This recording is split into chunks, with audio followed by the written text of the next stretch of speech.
Okay, now I'm actually live. Let me get the URL and tweet it out. Okay, new URL.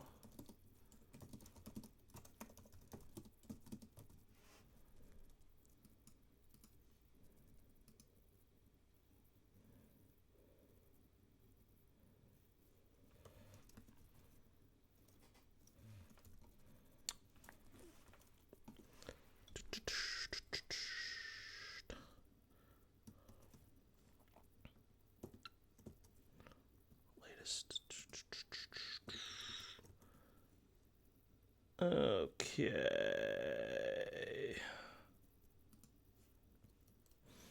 Hmm.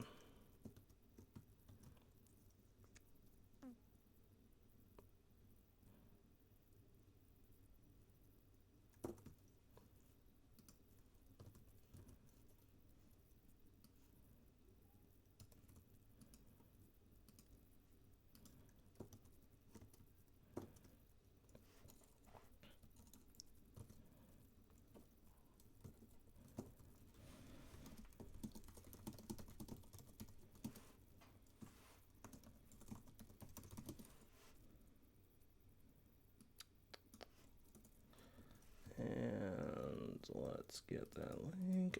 Hey, if there are people here, then say hello in the chat. And I'm just tweeting this out. And who's here? Sammy's here, and so is Hex. Hello, Sammy. Hello, Hex.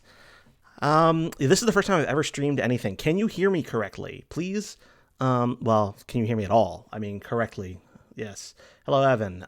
Can you hear me, please? If you can hear me, type the word monstrosity into the chat to confirm that you can hear me.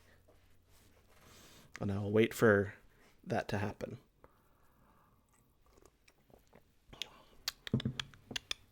Hello. Okay, it's not happening. Maybe you can't hear me. Is there no audio in the chat? Oh, okay, okay. There just must be a delay because Evan just typed monstrosity. Okay, so I am clearly audible. Hello, I'm gonna read Homestuck. Before I jump into it, okay. I can hear you in the mobile app, not on the YouTube site. Interesting. Well, okay. I don't know what to do about that. But, okay. I am going to try another thing and make sure that you can get audio from my browser. So let's go to YouTube. Let's go to Never Gonna Give You Up. And tell me if you can hear the sounds of Rick Astley or this ad. Can you hear the audio of YouTube? Is that possible for you to hear? Tell me if you can. Tell me if you can't.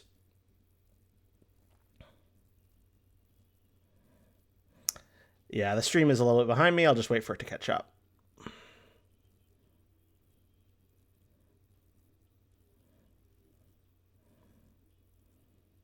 No, the answer is no.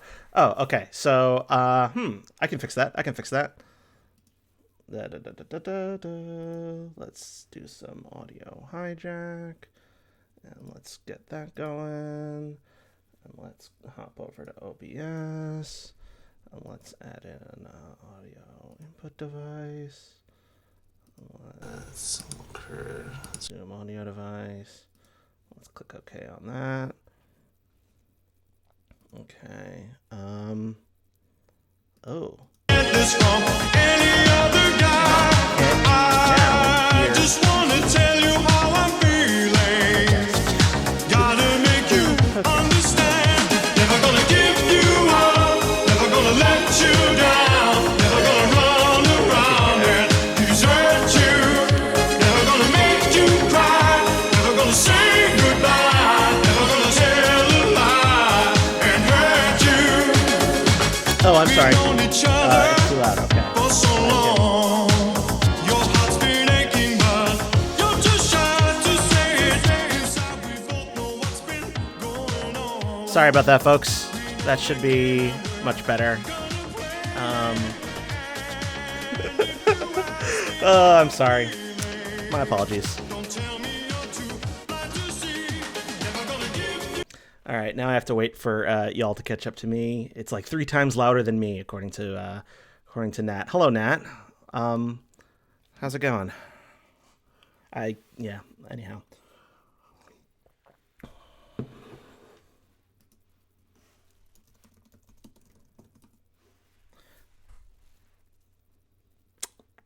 Oh, okay, excellent. Okay, so it seems to be better. Maybe just a little lower than what I've set it to. I'm surprised at how many people showed up for this. That's excellent. Evidence suggesting that I turn it down a little bit. Okay. So I'm gonna get started then. So let's talk about Homestuck. Okay, Homestuck. What is Homestuck? Okay, Homestuck is a.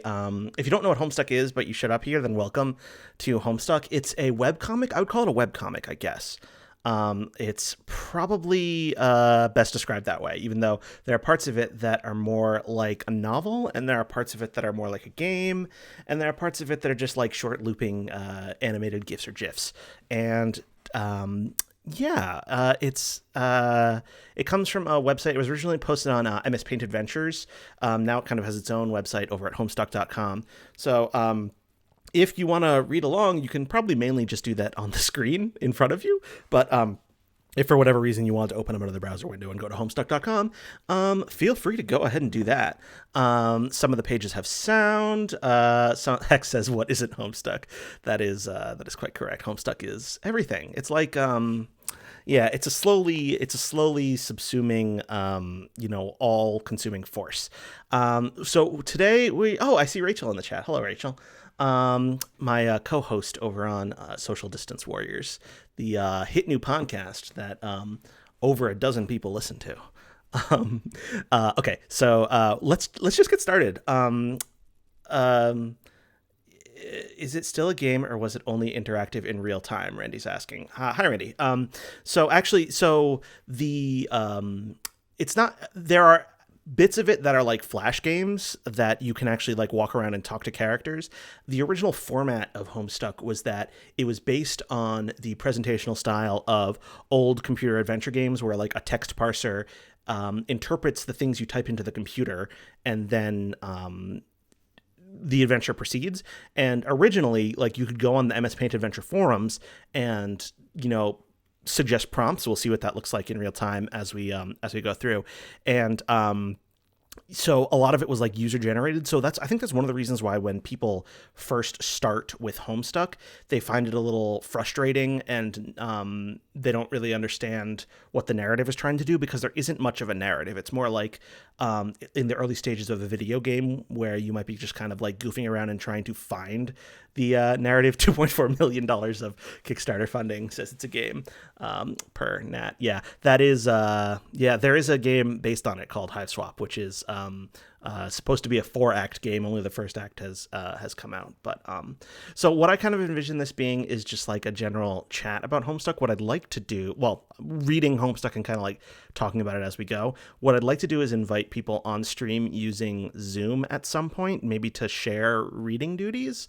And the way I envision that working is like, maybe after we've read a few pages, if anyone wants to hop on, I probably, unless we're like folks that, unless you're someone that I actually know, and are using a username that I recognize you as, I'm not likely to want you to jump onto my stream. But presuming that I do know who you are and we're cool, we're buds, then I might want to have other people come on, especially once there start being more characters involved. And what I'd like to do today is get through all of Act 1. I don't know if that's actually realistic, because I think it's like 250 pages or something like that.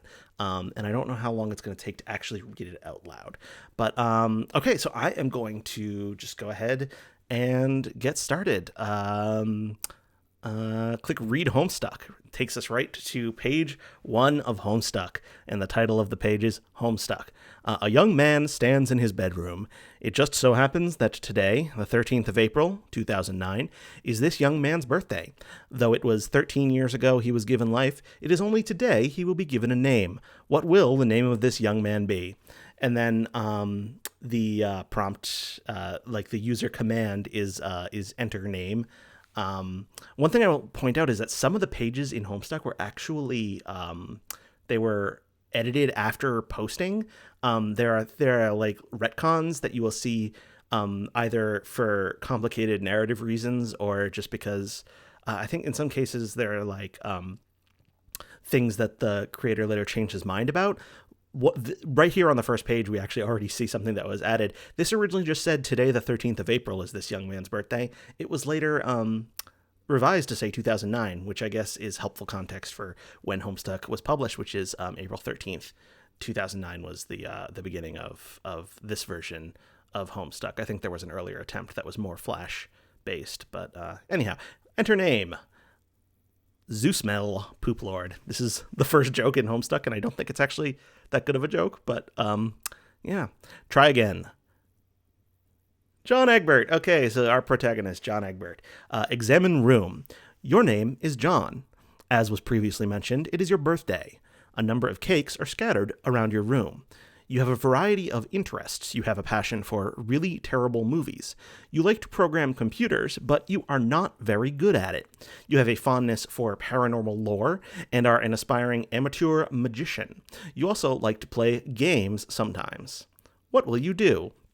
I love these introductory pages where you first kind of meet a character and it goes through a lot of the different elements of their personality, some of which become relevant to the story and some of which don't. I think most of the things that are said about John here are like relatively relevant to the plot. I'm going to have like light plot spoilers maybe in this stream. I hope that's okay. I won't spoil anything that I think is really going to be detrimental to your enjoyment of Homestuck if you've never read it before, but like the fact that there are other characters and they have similarly themed introductions, I've already spoiled that, so oops.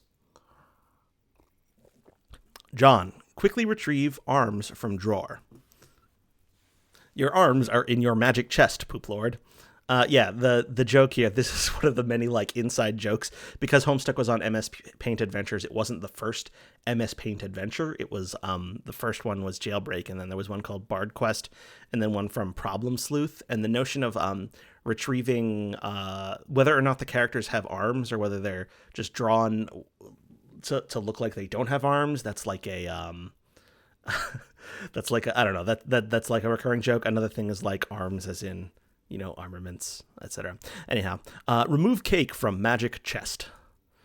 Out of sympathy for John's perceived lack of arms, you pick up the cake for him and put it on his bed. John, quickly retrieve arms from magic chest. And now we have, yeah, okay, see, like it's a little visual gag where he's got his fake arms, but he's also got his real arms because he was just drawn without them. Get it? You retrieve your fake arms from the chest. You use these for hilarious antics. You captcha log them in your Sylladex. You have no idea what that actually means, though. There are other items in the chest.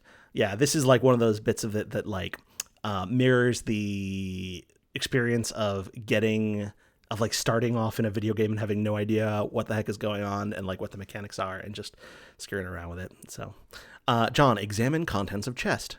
Ooh, there's a lot of stuff. Okay.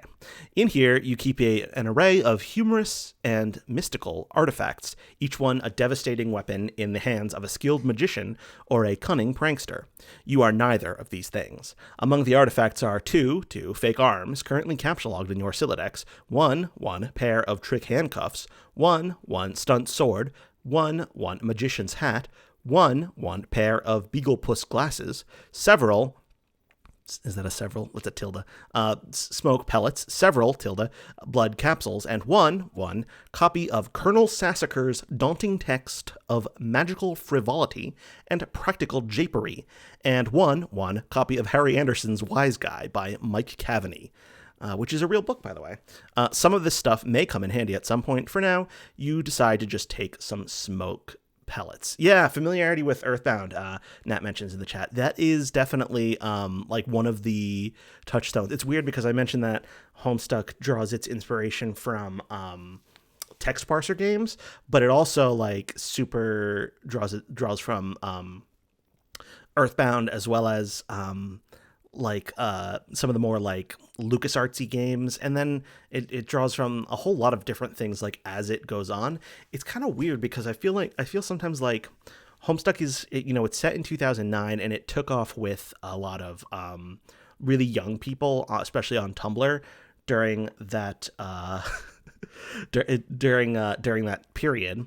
However, like a lot of the references are pitched towards people who are the author's age, Andrew Hussey, like, and he's, what is he, 40 now? Like in his early 40s, I think. So yeah, it's kind of funny. Like Homestuck seems like it's not for anyone. Like it's kind of like just a weird scattershot series of references and influences. One thing I'll also mention, by the way, is that like it's the like linked text here, which also forms the heading of each subsequent page. That's the user input. So everything that you see here was typed in by a user, and everything that you see in the both the images themselves and the text is what Andrew Hussey wrote. Although later it would become later he stopped using the whatchamacallit, like the user submitted commands, and just started writing his own commands, which honestly was probably for the best, but kind of I don't know, kind of like mess with the purity of the exercise, I guess. Anyhow, John, Capsulog smoke pellets. You stow the smoke pellets on one of your Capsulog cards in your Siladex. You still aren't totally sure what that means, but you are starting to get the hang of the vernacular, at least. You have 2 empty Capsulog cards remaining. So, yeah, you, Anyhow, John, equip fake arms.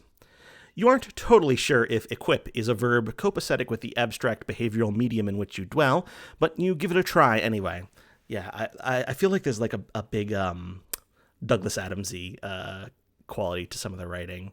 I don't know if that was really a major inspiration for Andrew Hussey, although I read like in a Q&A once that one of his major influences was the British science fiction show Red Dwarf, but not the show itself, a novelization of some of the episodes from the show, which he picked up at random without knowing it was connected to a TV show, and for some reason like had an outsized influence on his comedic and literary style, I guess. So anyhow, I just was bringing that up because I've always loved this turn of phrase, like, you're not sure if equip is a verb copacetic with the abstract behavioral medium in which you dwell. I don't know.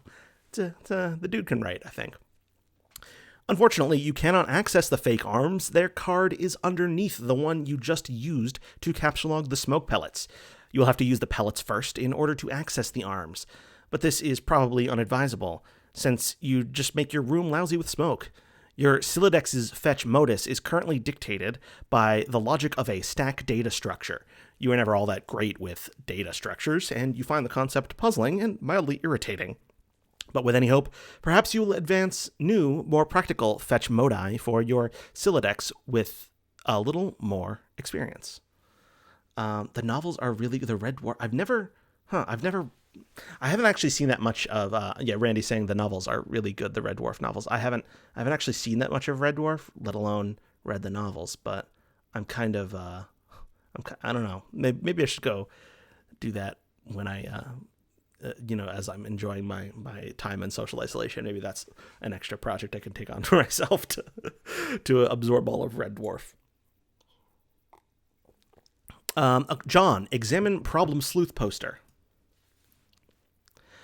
Is it even possible to get any more hard-boiled than that? You really doubt it. This poster was one of your wisest purchases. There's a nice spot on the wall next to it. You've been meaning to hang another poster there soon. So obviously, Problem Sleuth was it was the immediately prior MS Paint adventure. Does this link go anywhere? Oh yeah, it goes to the Topatico site. So that makes sense. Yeah, I'll hop back to Homestuck now. And that was a poster that was really for sale at the time, and I guess probably still is. So there's a lot of like, I don't know, we get into more and more like weird meta humor like that as we go on, and it gets more and more strange and difficult to wrap your head around. Anyhow, John, read note on drawer.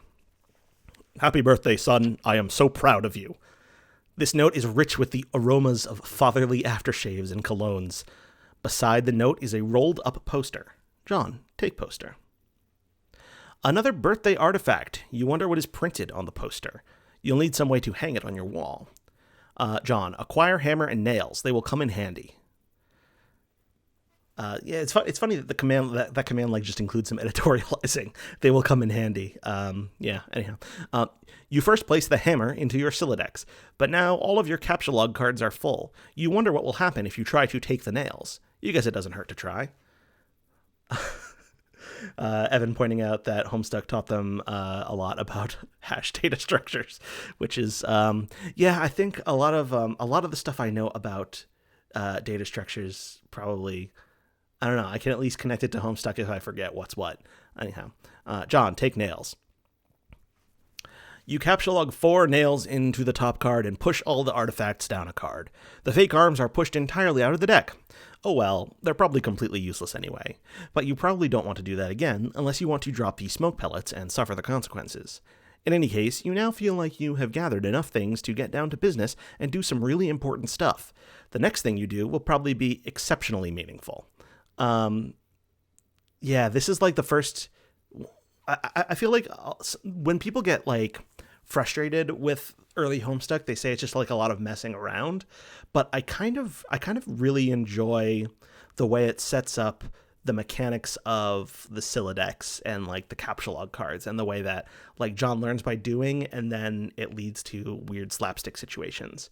Because I feel like in some ways, you know, the rest of the story doesn't really hinge on those specific elements, but it does kind of set up some of the broader thematic and presentational quirks of Homestuck, like how a lot of Homestuck's plot mechanics involve wrapping your head around systems, learning as you go, and then the weird things that happen as a result of like misuse or strange use of those systems and how they interact with one another and lead to weird consequences. Anyhow, John, squawk like an imbecile and shit on your desk. This is the dumbest idea you've had in weeks. Stupid, stupid, stupid. And yet the polished surface of your desk, it beckons. I think arguably this is not one of the better, like, I don't know, this is the kind of humor that only really comes up if you have like a user submitted command thing like this. And I don't know, I feel like if the quote unquote sense of humor of squawk like an imbecile and shit on your desk and naming John Zeus Mel Poop Lord, like if that was all Homestuck really had to offer, then I wouldn't probably be all that into it. However, like which is why I feel like some people get turned off by the early pages. But anyhow, John, combine the nails and hammer. You merge the top 2 cards. The hammer and nails are now captcha logged on the same card and can be used together. John, use hammer and nails on poster. You use the hammer and nails card in conjunction with the card beneath it. John, nail poster to the wall. You use the hammer, nails, and poster on the blank space on the wall. It's glorious, exactly what you wanted. The old man really came through this time. John, examine Con Air poster. Put the bunny back in the box. I said, put the bunny back in the box. Why couldn't you put the bunny back in the box? See, I don't think I've ever seen Con Air. I've seen little bits of it. And that's another one of those things where it's like, yeah, like it's influenced by Earthbound and, the LucasArts games and, King's Quest and whatever. But it's also like got these like weird random influences that feed into it. Oh, people talking about the chat. Yeah, AP Comp Sci exam. Homestuck really coming through and helping you out with that. Anyhow. Yeah, that's true. The first act or so is a lot like the first couple arcs of the Adventure Zone podcast, which very much they were trying to figure out what they would want to do. And I think some people would argue that both the Adventure Zone and Homestuck sometimes like overcorrect in various different directions, like where they start out like being like really pure goofy, and then they try to lean too hard into certain kinds of drama. I know there are a lot of Homestuck fans who were into it in acts 1 through 4 who didn't quite as much enjoy acts 5 and 6. I happen to really enjoy. I think Act 6 is actually my favorite act because it's so strange. Anyhow, pop culture references. John, examine Deep Impact poster. Morgan Freeman's genteel homespun mannerisms were perfect qualities for a president residing over a crisis. Oceans rise, cities fall, hope survives. Wow. Films about impending apocalypse fascinate you. Plus, a black president. Now you've seen everything. Yeah. Oh, there's a lot going on here, actually. Like, one thing is we're living in an apocalyptic world now. The other thing is, I guess this is kind of a spoiler, but I don't know. It's not that much of a spoiler that there are apocalyptic themes in Homestuck too. So it's like setting that up. Also, like, this is the first oblique reference to Barack Obama in all of Homestuck, which is funny. I often I don't know if like now is the time to like get into the politics of Homestuck, but I always feel like the politics of Homestuck are very much rooted in, especially early Homestuck, are very much rooted in 2009 America with like, there's a sort of like Obama era utopianism about them. I think like some of the weird and uncomfortable racial politics of Homestuck, like where the characters are kind of asserted by the author to be, I don't know, like they're asserted to be like they're white in the way that paper is white, not in the way that humans are white, which is to say that they're like racially unspecified. And I feel like that, I don't know, maybe I'm not the right person to talk about all this, but I feel like that has that seems to me like very much of its moment with the notion of, back in 2009, a lot of people talked about how America was presumed to be entering like a post-racial society because of the election of a black president. Yeah, I don't know. I've been thinking a lot about in retrospect, about Homestuck and the politics of the aughts versus the politics of like the 2010s, and how Homestuck kind of changed over time. Like, I don't think a piece of art like Homestuck comes about in the Trump era, because I feel like someone like you can kind of see Andrew Hussey getting slowly radicalized towards a more leftist perspective over the course of his work from Homestuck onward, to the point where now the Homestuck franchise, he's basically ceded complete creative control to queer women, and basically stepped back from an active creative role in a lot of it. So it's like, yeah, I don't know. Maybe there'll be more to talk about with regard to that as we go on. But in any case, John, examine calendar. You've marked your birthday, the 13th of April. Another day you marked was supposed to be the arrival date for the highly touted Sburb beta launch. Beta launch. It's been 3 days already. It's starting to become a sore subject with you. This is like an oblique reference to the fact that Hussey tried to make like a version of Homestuck on April 10th, 2009. Say it's like a beta version of it that is supposed to be like in Flash. Yeah, it looks weird. I don't like it. But yeah. Let's go back to the real Homestuck, the proper Homestuck. John, eat cake. You are sick to death of cake. You've been eating it all day, and you have no intention of clogging your Silodex with it either. The cake stays put for now. You hear a notice from your computer. Someone is messaging you. John, examine incoming message.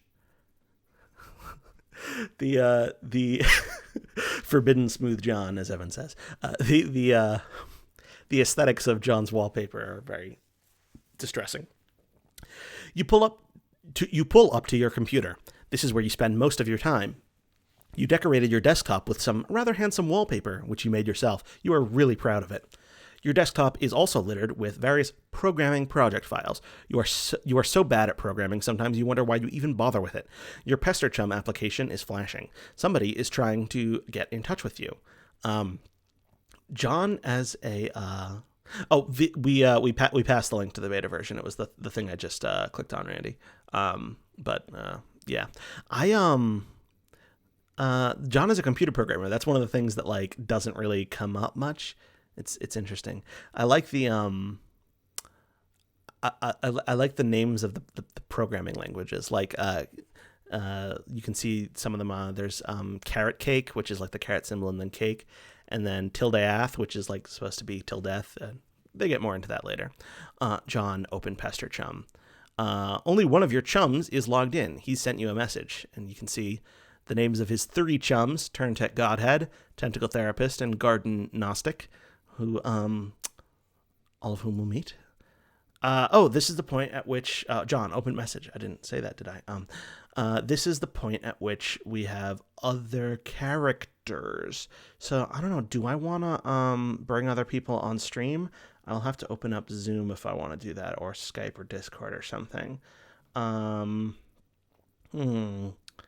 gonna let the chat. Does anyone in the chat particularly want to join in and help me read? I think I need 2 readers, I guess, one for John and one for Turntech Godhead, if anyone's interested. But in the meantime, I'll just wait for the chat to catch up to me.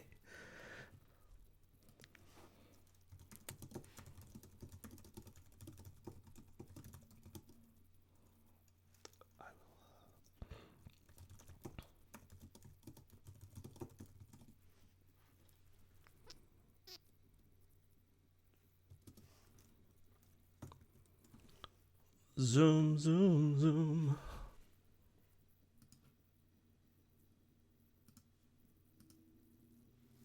Oh, that's me. No, we don't want that. We don't want that.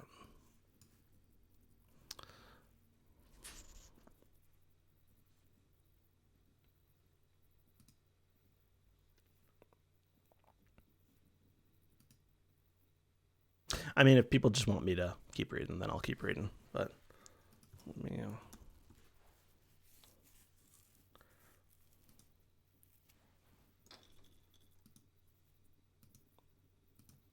Yeah, if I do another one of these streams, maybe I should make arrangements with folks in advance if they are interested in joining in, and if they are not interested in joining in, then I'll just keep reading. Anyhow, I'll keep going for now, but you do not want to hear my persistent cough. Oh no, do you have the virus, Nat? Evan might later. Okay. Maybe in future chapters where I don't feel like such an utter Homestuck newbie. We love the newbies, Randy. Anyhow, yeah. So let's just keep going, and I will read. Do I have to come up with character voices? That's the question. I don't know. I might just adopt different cadences. Anyhow, I'll read this one.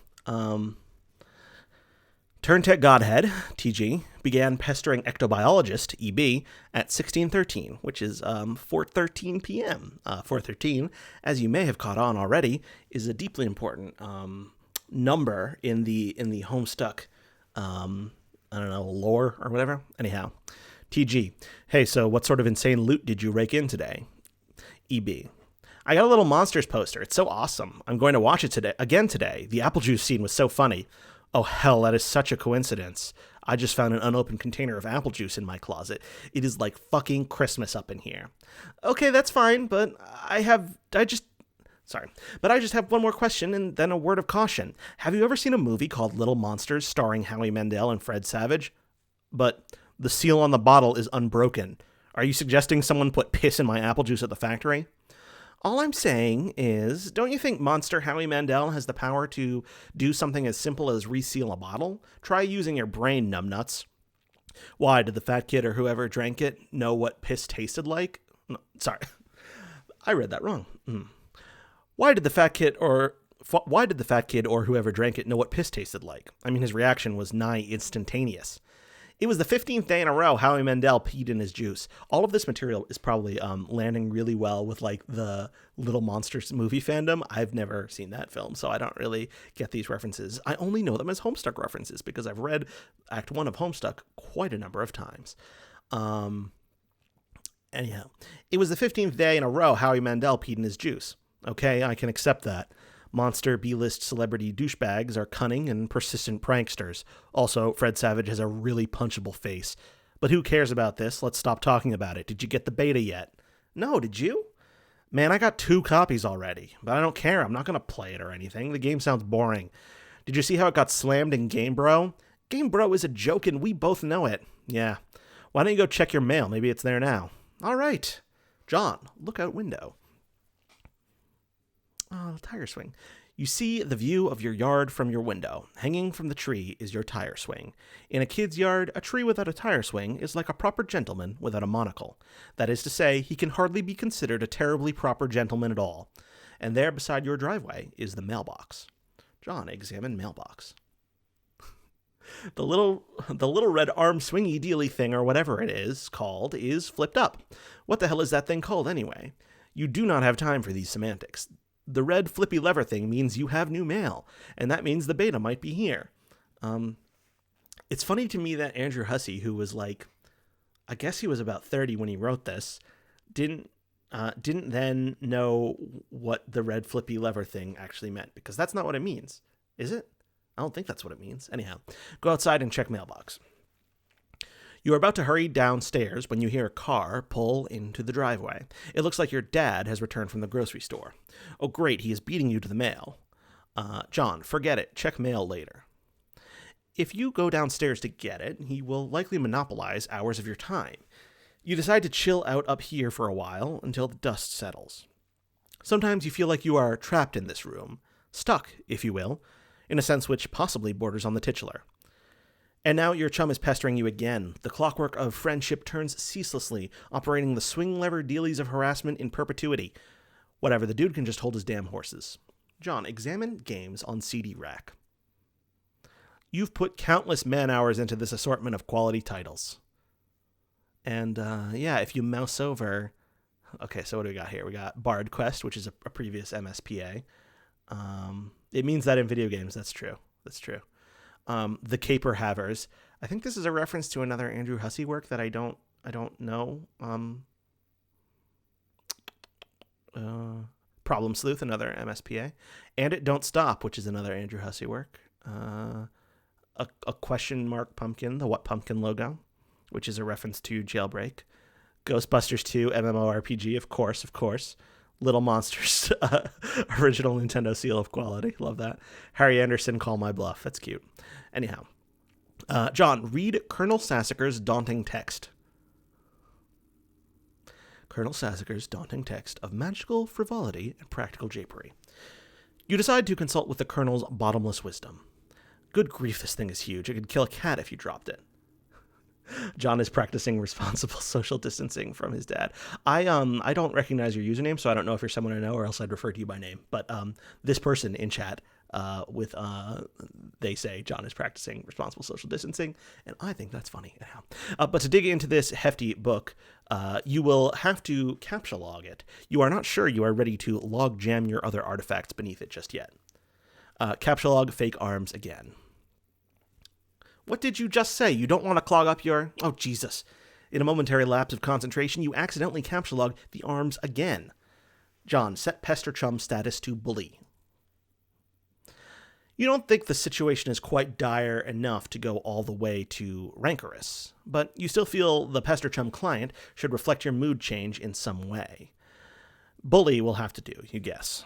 This unsurprisingly does nothing whatsoever. Oh, right, you forgot your chum is still pestering you. Randy asks, are the clickable games important to the narrative or skippable? The page has a preview. I don't think you can. I don't think you can even click on them. Oh, okay. Hi, Sarah. Okay. All right. You forgot your chum is still pestering you. John, answer chum. TG. Is it there? Please say yes. Maybe you can play with TT. She's been pestering me all day about it. She's macking on me so hard all the time I start to feel embarrassed for her. I mean, not that I can blame her or anything. Yes, it is understandable, because you are really attractive. I am attracted to you. Thank you. JK, ha ha ha. All of this is so funny. All of this is so funny for reasons that are spoilery. No, I don't have it yet. My dad has the mail, and I guess I have to go get it from him and see if it's there. And I've been busy spending all afternoon shitting around with my stupid Silodex. It's so frustrating. What's your modus? What? How do you retrieve artifacts from it? Oh, like one at a time, I guess, and if I put too much in, something falls out. Stack? What is yours? Hash map. My bro taught me a few tricks. He basically knows everything and is awesome. And what the hell is that? You should probably brush up on your data structures. I guess. Did you at least allocate your strife specibus? No. It could free up a card for you, plus let you attack stuff whenever things get too hot to handle, which is never. What have you got? Well, I've got a hammer, but it's trapped under some arms. Wow, you really suck at this, don't you? Just get rid of the arms and then allocate the hammer to the specibus. How? I don't know. Just use the arms on any old thing and see if it works. Oh, you can. You can. I didn't know you could click on those. Huh, Randy's telling me you can. Huh, I thought it was just mouse over and see the thing. Well, I guess they're not essential because I've read every bit of Homestuck except that. I guess, I think, or at least so I think. John, combine fake arms with cake. You stick the fake arms in the cake on your bed. This definitely makes the cake at least 300% more hilarious. You're sure Colonel Sassacre would know the precise index of elevated hilarity. John, allocate hammer to strife specibus. Yeah, I'm not going to read all of the different strife specify, but this is one of those like really weird bits of game mechanic. They link you to old adventures, Evan says. Huh, okay, so that makes sense. I guess I have read some or all of those. I'm actually not that huge a fan of any of the other adventures. I know I haven't read all of Problem Sleuth. People say it's really good. I never really got into it. That's just me, though. You check the back of your strife specibus for the kind abstratus you have in mind for it. John, select hammer. Your strife specibus has been allocated with the hammer kind abstratus. The hammer has been moved from your capsulog deck to your strife deck. Yeah, I wonder whether like people who are reading this get hung up, like people who are reading this for the first time, like get hung up on all of this like weird nonsense. I guess it's just supposed to like represent like the weirdness of various different game mechanics. I don't know. John, report progress to TG, who doesn't have a name yet. Showpester log. Okay, I did it. Hammer kind? Yeah. Okay, that will be the permanent allocation for your specibus. I guess I should have mentioned that. Hope you like hammers, dude. Yeah, that's fine, I guess. I can't imagine it's going to be all that relevant. Capsulog. I don't know why I decided to give Dave like a deeper voice. I mean TG, sorry, I shouldn't be calling him by his Christian name. Yeah, anyhow. John, Capsulog Colonel's Big Book. Now that you've got some space in your Silodex to work with, you figure you might as well start squandering it immediately. Ordinarily, this ridiculous book would be way too heavy to carry around in any practical way. You guess maybe this is one respect in which the cards present some convenience. John, examine Game Bro magazine. Game Bro, Spurb, why the game of the year, or whatever, isn't as good as some other stuff I like that's better. John, read article. I kind of wish that he had like put more effort into designing a cover for a magazine, but I guess like, I don't know, I feel like the early MS Paint Adventures is deliberately low effort, or at least tries to maintain the appearance of being low effort, where some more like aesthetically interesting stuff happens later. So maybe that's why it just doesn't look like an actual magazine cover. Anyhow, John, read article. Game Bro feature, Spurb. So, okay. Spurb is this game that a lot of cats seem hella pumped of, and this beta is sitting on my desk for review, so I'm like, yeah, man, I'll write something.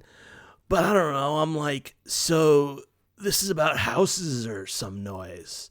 That's fine, I'm sure that's like fucking dynamite in a handbag for some brosifs.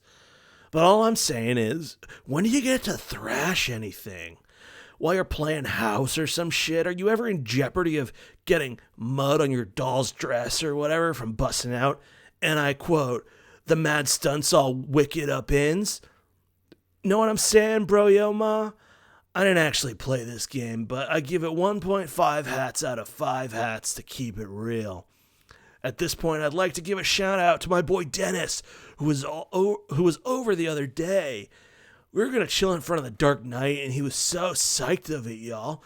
So this one time, he was leaning against the screen door, and the shit popped open, and the back deck was wet, and he slipped down the steps and broke his thumb on the lawn. It wasn't a long fall, but hey, I guess a thumb bone wasn't made for supporting the brunt of a huge, useless tool against wet grass. We never did watch Dark Knight on account of Ron trucking his bawling canny-ass girth to the hospital. But it's cool. I still got another watch in me, bro, tell Rhonda. Bro notes. Dennis was so wasted, ha. I mean, damn. Rating for Spurb, 1.5. Who's Ron? Who's this mysterious Ron who trucked Dennis's candy girth candy ass girth to the hospital. It's there's so much deep lore in Dennis and Ron and this bro. Anyhow, John, caps log game bro. It might come in handy if you ever need something that burns easily. John, caps log magician's hat. Thank you for complimenting my bro accent, Rachel. You expend your final card on the magician's hat. John, get funny glasses too. Oh no, we all know what that means. You don't have a free card in your Sylladex. However, you were able... Oh, that's right. That doesn't happen at this point. Never mind. You don't have a free card in your Sylladex. However, you were able to merge the Beaglepuss with the Magician's Hat to create a clever disguise. When you click that, it shows you Beaglepuss. It's funny because, it shows you Homestuck. The Massachusetts is popping out. John, wear disguise to fool Dad. John, who is this John you speak of? You are quite certain there has never been, nor ever will be. Yeah, this is a really shitty disguise. While you are wearing the items, they remain on the card, but it is temporarily removed from the deck, thus freeing up the cards beneath it. John, leave room. You exit into the hallway. On one wall hangs a picture of a fella who sure knows how to have a laugh. A man after your own heart. You always thought he looked a lot like Michael Cera, but your dad swears on the many hallowed tombs of Egypt that it is not. You're not sure about that, though. On the other wall is one of your dad's stupid clowns, or harlequins, as he is quick to correct anyone who would venture such brazen assumption. Yeah, that does look like Michael Cera. Anyhow, John, go downstairs. And... now we see the downstairs. The accursed odor of fresh baking wafts into your newfound nostrils. Something is brewing in the kitchen. It must be the connivings of your arch-nemesis, Betty Crocker, and the rich, buttery aroma of her plot stinks to high heaven. This mission is going to be more difficult than you'd imagined. That just takes you to the Wikipedia page for Betty Crocker. John, admire harlequins. You check out the shelves of fanciful harlequins. Look at this fucking garbage. You hate this stuff. Funny is funny, but your dad sure can be a real cornball. Sometimes at night you pray for burglars. John, examine fireplace. By the way, is it harlequin or is it harlequin? I don't know. I mean, I always think of Harley Quinn, which I realize is a pun on it, but I think I've also heard it pronounced harlequin. I don't know. I'm going to go with harlequin. Anyhow, John, examine fireplace. A bright orange flame flickers in the fireplace. It doesn't matter that it's April and not terribly chilly outside. In a home, a fireplace needs a fire because that's what a fireplace is for. A fire belongs in a fireplace, damn it. This is a verbal gag that doesn't work when spoken. It's only read categorically at all times without exception. As domestic myth of unaccountable origin holds, a home borrows the spirit of the flame for as long as it makes a guest of it, much as the moon takes liberty with the sun's rays. The moon's an errant thief, and her pale fire she snatches from the sun. Mark Twain. You were almost certain Mark Twain said that. Who actually did say that? The moon's an errant thief. Is that Shakespeare? I don't know. I think that's Shakespeare. Come on, buddy. That is Shakespeare. It's from Timon of Athens. Huh. You learn something new every stream. Anyhow. John, toss Game Bro into the fire. It doesn't burn as quickly as you'd hoped. Each Game Bro magazine is guaranteed to be printed on 40% recycled asbestos. For big ups to Mother Earth, yo. John, fondly regard cremation. This is a reference to previous MS Paint adventures, which contained the phrase, fondly regard creation. Anyhow. You examine the sacred urn containing your departed Nana's ashes. When your father gives her portrait a wistful glance now and then, you can tell it brings back painful memories. A tall bookshelf, a ladder, an unabridged Colonel Sassacres. He never wants to talk about it. Anyhow, John, topple. I'm just looking at the chat. Apparently, Sarah's very upset that I didn't know that it was Shakespeare. I'm sorry. John, topple urn. I mainly know it from being the Nabokov novel. That's one of my favorite novels. I guess I'd say I read it in college. I haven't reread it since, but it's one of my faves. Anyhow, John, toppled urn. You clumsily mishandle the sacred urn. Ashes everywhere. In retrospect, upon mulling cinematic tropes regarding ash-filled urns, this outcome was a virtual certainty. You'd probably better clean it up before Dad finds it. John, combine father's pipe with clever disguise. You think now would be a good time to beef up your clever disguise. John, examine oversized gift. Champ, you can do anything if you put your mind to it. I believe in you. Contemplating what could be inside this package is sort of exciting, but it makes you a little nervous at the same time. John, open large present. Oh, good to know, Sarah, that you're just excited to volunteer information rather than actually angry at me for not being up on my Shakespeare. Anyhow. Open large present. Oh, hell no. This thing is, it's wonderful. John, capture log ashes. First, you prop the Harlequin doll up on the couch. Having it in the middle of the floor, sprawled out all akimbo like that, struck you as unseemly. You capture log the ashes to your available card. John, combine ashes with urn. You merge the sacred urn with the ashes. Most of the ashes back in the urn, but it's a total mess. Really, it probably would have been tidier if you just used a broom and dustpan. John, put urn back. No one will be the wiser, except maybe for people with eyes. John, go get fake arms again. You just got another brilliant idea for something to do with those pointless arms. You pry them out of the cake and capsulog them. Looks like Pester Chum is acting up again. John, examine third and fourth walls of room. Yeah, this is like another one of those things that comes from the audience who's like, yeah, show us the other walls, because he only bothered to design, I assume, to start with, he only bothered to design those two. So, like, put him through his paces. Make him show us the other walls. Anyhow, the third and fourth walls. There we go. We got, there's a lot going on here. Yeah. The Bill Cosby references in Homestuck have not dated all that well. Huh. Yeah.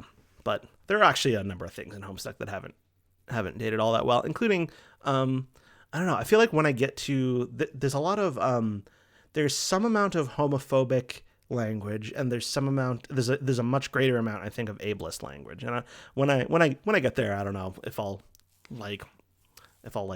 read that or if I'll bleep it or censor it or something. Anyhow, John, check Pester Chum. Another one of your chums is messaging you. So we're about to meet another one of the chums. We're meeting Tentacle Therapist, it looks like. John, check message. Show Pester log. TT, I understand you have recently come into possession of the beta release of the Game of the Year as featured in respectable periodicals such as Game Bro magazine. That's an ugly rumor. Whoever told you that is a filthy liar, and you should probably stop hitting on him all the time or whatever. I can't control myself. I must have a weakness for insufferable pricks. Anyway, I still haven't checked the mail. My dad has it. I'm trying to go get it from him, so BRB. John. What? You're wearing one of your disguises now, aren't you? You are typing to me right now while wearing something ridiculous. No, why would you even think that? That's so stupid. Okay. Why don't you go get the game from your father? All right, wish me luck. Oh, BTW. JK, I was wearing a funny disguise this whole time. Gotcha. I know, John. The fourth wall should have had a poster of Homestuck, Sammy's saying. Yeah, well, fourth wall becomes an interesting construct in Homestuck. I don't know. I get what you're saying there. I get what you're saying, but I feel like Homestuck is going to do much more complicated and absurd things with the fourth wall than that. Anyhow, John, go back downstairs. You can now execute that brilliant idea you had. There should be just enough frosting on the fake arms to serve as an adequate adhesive. John, attach arms to doll. You don't care what Colonel Sassacre says. That makes it at least 1,000,000% funnier. John, inspect burnt paper on the floor. Broblerone. You put this back in the fire where it belongs. There is a There's people talking about the use of the R word, the ableist slur in Homestuck, which, as Evan points out, is phased out eventually, but much, much, much later than is strictly comfortable. I feel like Homestuck gradually becomes more woke over time. Like, it takes forever for Homestuck to pass the Bechdel test, but like eventually it becomes primarily about the female characters more than the male characters. So, yeah, it's kind of embarrassing. There's like weird digs at people with autism as well. Anyhow, Broblerone. There's like a thing with Andrew Hussey and Toblerone. I don't know. It's just like, I don't know. It's so pure. The man's love of Toblerone and Broblerone is just a great, I don't know. It's fun to say too. Broblerone. You put this back in the fire where it belongs. John, throw present wrap in fire. As long as you're cleaning up. John, capture log doll. You can carry hefty items, but that thing is just way too big. Get real. Besides, you don't even want it. John, read Colonel Sassacre's text. Oh boy. Okay. The creepy crawlies. I'm going to zoom in a little bit so I can see this better. Hell's bells, we are having a mighty sporting time of it. Hold fast, my intrepid fellow pranksmiths.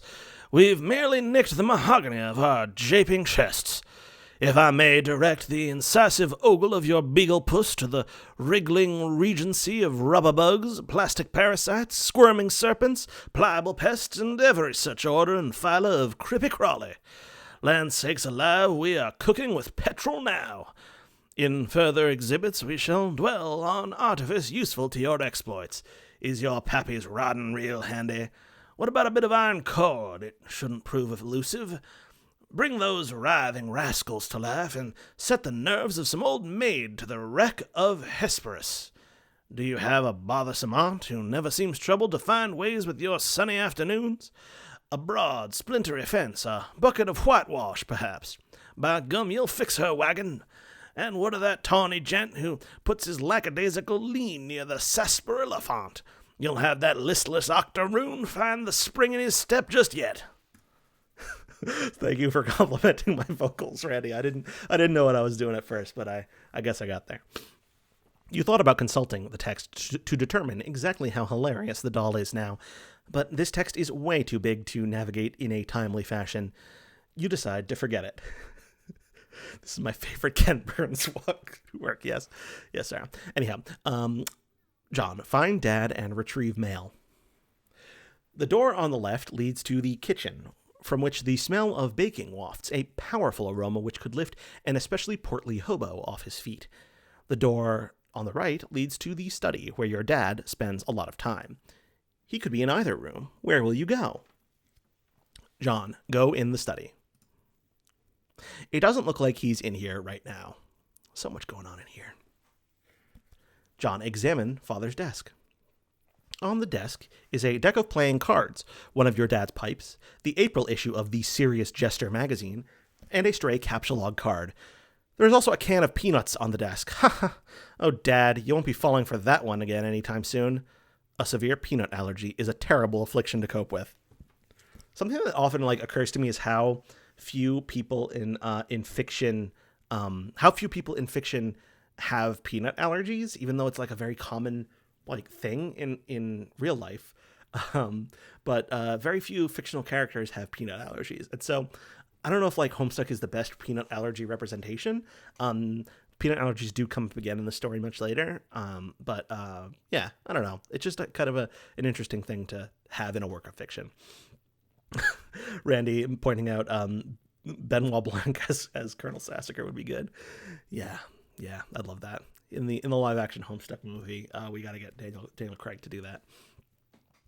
John, upgrade costume. Oh, by the way, Colonel Sassacre. There's a whole lot of weird deep lore Homestuck stuff that got posted on some random website a couple years ago. That I don't know.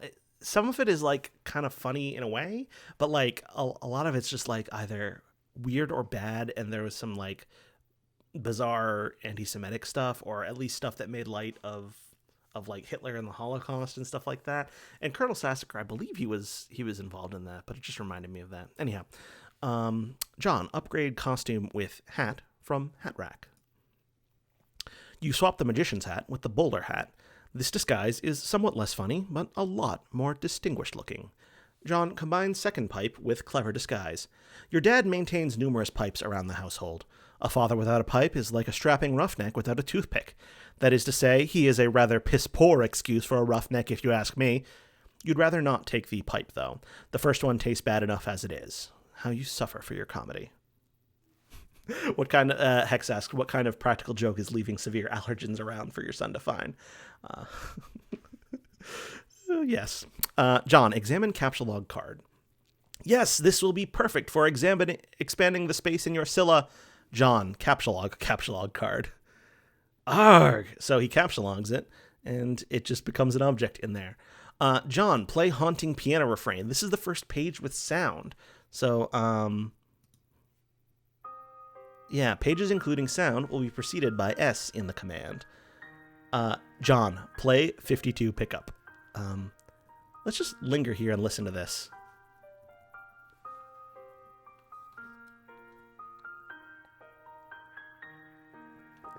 I'm partially doing the linger and listen just to give the chat a chance to catch up so that I can hear if there's a problem with the sound. Yeah, I'm not gonna, maybe I will. I don't know. The soundtrack to Homestuck, I feel like, is really good. It takes some time for like the best of it to hit the comic, but I don't know. I enjoy this. Anyhow, I'm just gonna ask the chat if is sound, and you'll tell me. Oh, the volume is.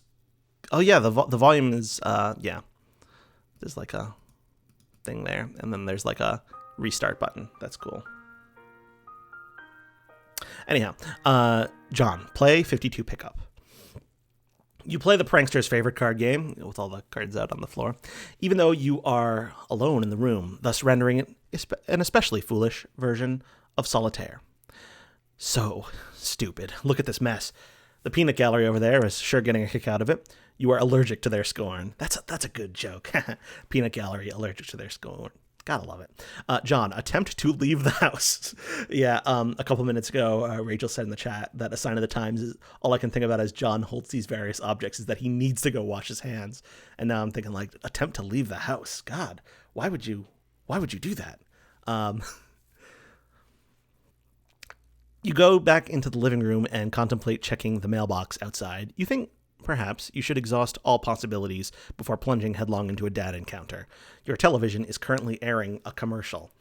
I remember this commercial for Hi-C Ecto Cooler, but I bet that a lot of the Tumblr teens who loved Homestuck were too young to have seen it. So I don't know. I'm not being like, you Gen Zs are so, you don't know the classics like the Hi-C Ecto Cooler. Nah, I don't know, just an odd musing. Anyhow, John, exit. You exit the house. So this is the point at which Homestuck kind of stops making sense as a name for Homestuck. And I think, I don't know, I feel like Homestuck, which, as Nat was saying in the chat earlier, is at least partially inspired by Earthbound, and that's where the title is kind of a reference to. But I feel like Homestuck is not actually that great of a name for Homestuck. Yeah, anyhow, it's a good name for like the early acts of it, because Homestuck is a lot about like kids in their houses and trying to like get out of the situation they're in. But that becomes less and less the case as time goes on. Anyhow, John, check mail. Predictably, the mailbox is empty. You have already been scooped by your father. And turn the page. With some quiet sound here. The streets are empty. Wind skims the voids, keeping neighbors apart, as if grazing the hollow of a cut reed, or, say, a plundered mailbox. A familiar note is produced. It's the one Desolation plays to keep its instrument in tune. It is your 13th birthday, and as with all 12 preceding it, something feels missing from your life. The game presently eluding you is only the latest sleight of hand in the repertoire of an unseen Riddler, One to engender a sense not of mirth, but of lack. His coarse schemes are those less of a prankster than a common pickpocket. His riddle is absence itself. It is a mystery, dispersing altogether, like the moon's faint reflection, with even one pebble of inquiry dropped into its black well. It is the most diabolical riddle of all. Absence diminishes little passions and increases great ones, as wind extinguishes candles and fans a fire. Walt Whitman. Yes, you are certain Walt Whitman said that, 100% positive. You have a feeling it's going to be a long day. That's like a classic Homestuck quote. I need to figure out who really said that because I don't know. That's Francois de la Rochefoucauld. Yeah, I don't even know who that person is. I guess that's because I'm not especially cultured. Anyhow. Yeah. So this is finally the title page of Homestuck, and we have now started in earnest, I guess. We've been going for like an hour, and I was planning on, and we're on page 83, which means we're about where I thought I'd be. I was thinking I would stream for like 3 hours, and we'd get through all of Act 1, and I think we might be on track to do that. But let's just keep going for a bit longer. Anyhow, by a bit longer, I mean maybe another couple hours. Okay, turn the page. That emblem just means turn the page in the absence of like a command. It's just 2 equal signs followed by the greater than symbol. John, leave a surprise for the mailman. No. I guess the implication there is that he's gonna shit in the mailbox, but he doesn't. John, see if your father left the mail in the car. The door's locked, and your dad has the car keys. You peer in through the driver's side window. You don't see any mail, but you do see a green package. There's also something underneath it that looks like a slip of paper. Could these items have come in the mail? You don't see anything else that's usually in the mail, like bills and coupons. Maybe your dad forgot to take this stuff inside. I like the little harlequin on the dashboard. That's cute. Anyhow, John, spy in the kitchen. You try to get a gander through the kitchen window, but you can't see a whole lot. It seems your dad has been doing so much baking that the glass is steamed up. God, he's so weird. But you can see what's on the table just beside the window. It looks like the mail is there. Included among it is a red package, some bills, your dad's PDA, and an envelope that appears to be suspiciously labeled with the Suburb logo. Could it be? Unfortunately, the window is locked. PDA is funny because that's not a thing that really exists anymore. People don't have those. They have smartphones. But yeah, I feel like, do people even do like, if you're under like 25, do you even know what that is? Maybe I'm being another like haughty millennial who's like, you Zoomers don't know. But anyhow, John, go back into the kitchen. You have no other choice. You are going in. Clever disguise. It's time to work your magic. John, enter.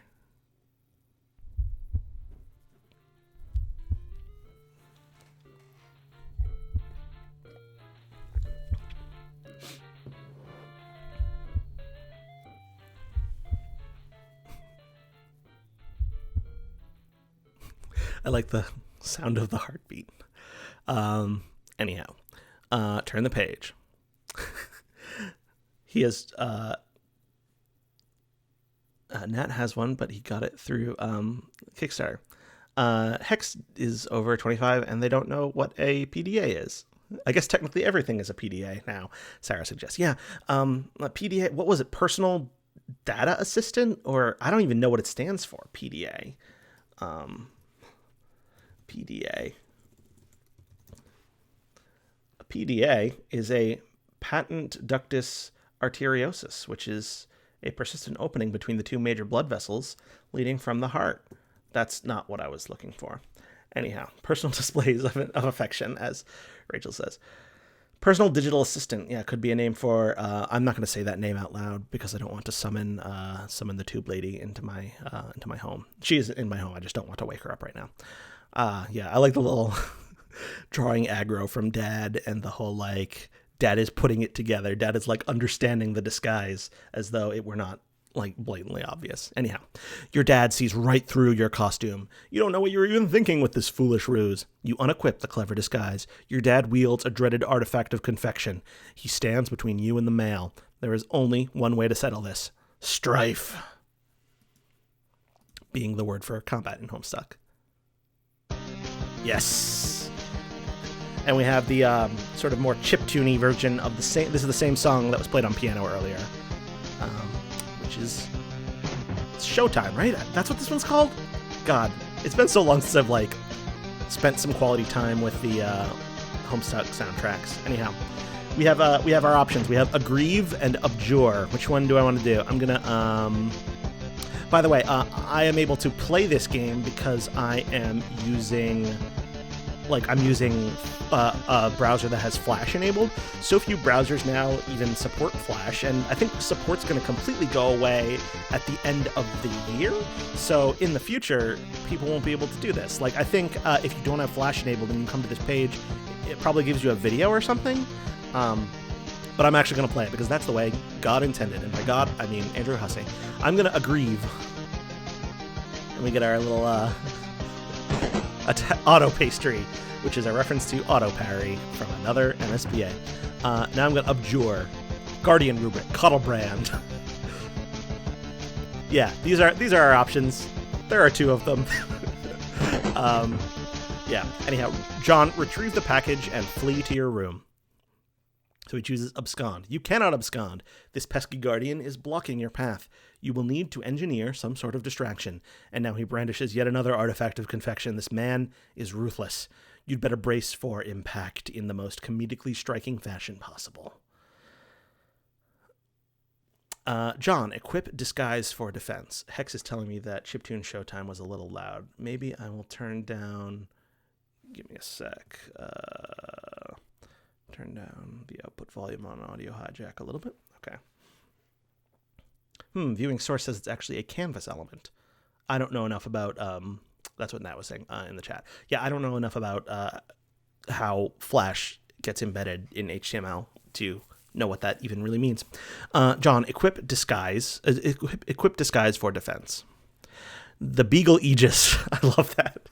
Beagle Aegis absorbs the brunt of the treat. Looks like Dad will enjoy the prankster's gambit on this exchange, as is usually the case. John, Capsulog Pie Tin.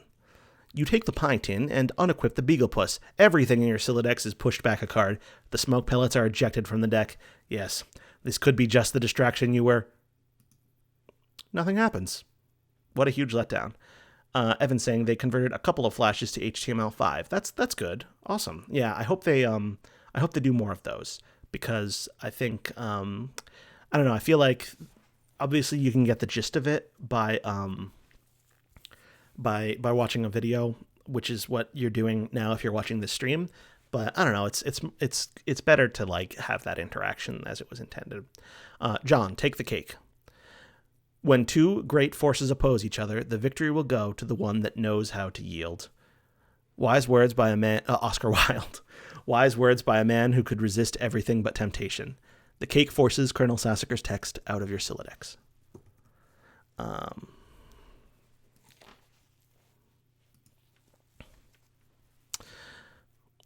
on. Sassacre, you beautiful bastard. Now's your chance. John, abscond. Come on. Now that Dad is busy placating the smoke detector, you can safely sneak away. John, take PDA. You snag your dad's PDA. Maybe later you'll switch the background image to something hilarious as a prank. Besides, it may come in handy later. Your spare Capsulon card is forced out of the Siladex and, consequently, integrated with the deck.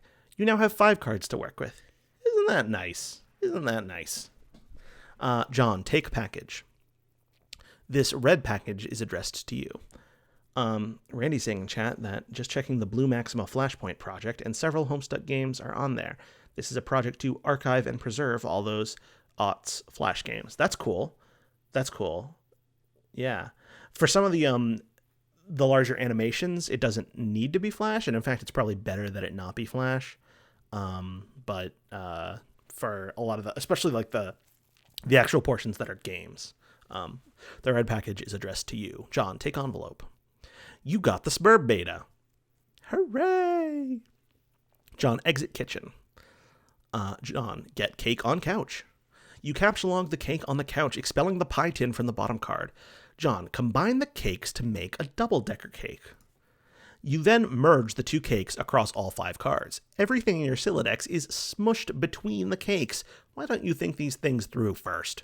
John, retreat upstairs. Past the Michael Cera. You pause at the juncture and head down the hall. You are going to need something to clean up the mess you are about to make by dissecting this cake. To the left is the bathroom. To the right is your dad's room. It is locked and you are forbidden from ever entering. He has secrets. John, go to the bathroom and grab a towel. It's the bathroom. I like the Harlequin bath mat or whatever that is. You enter the bathroom. You can see your backyard from the window. The jewel in its crown is the swing set, which has provided you with years of joy. There is also a spring-mounted pogo ride, which has been responsible for more than one painful injury and has provided you with years of lament. On the sink is your dad's razor. On the rack to the side is a fresh towel. John, remove PDA, envelope, and package from cake.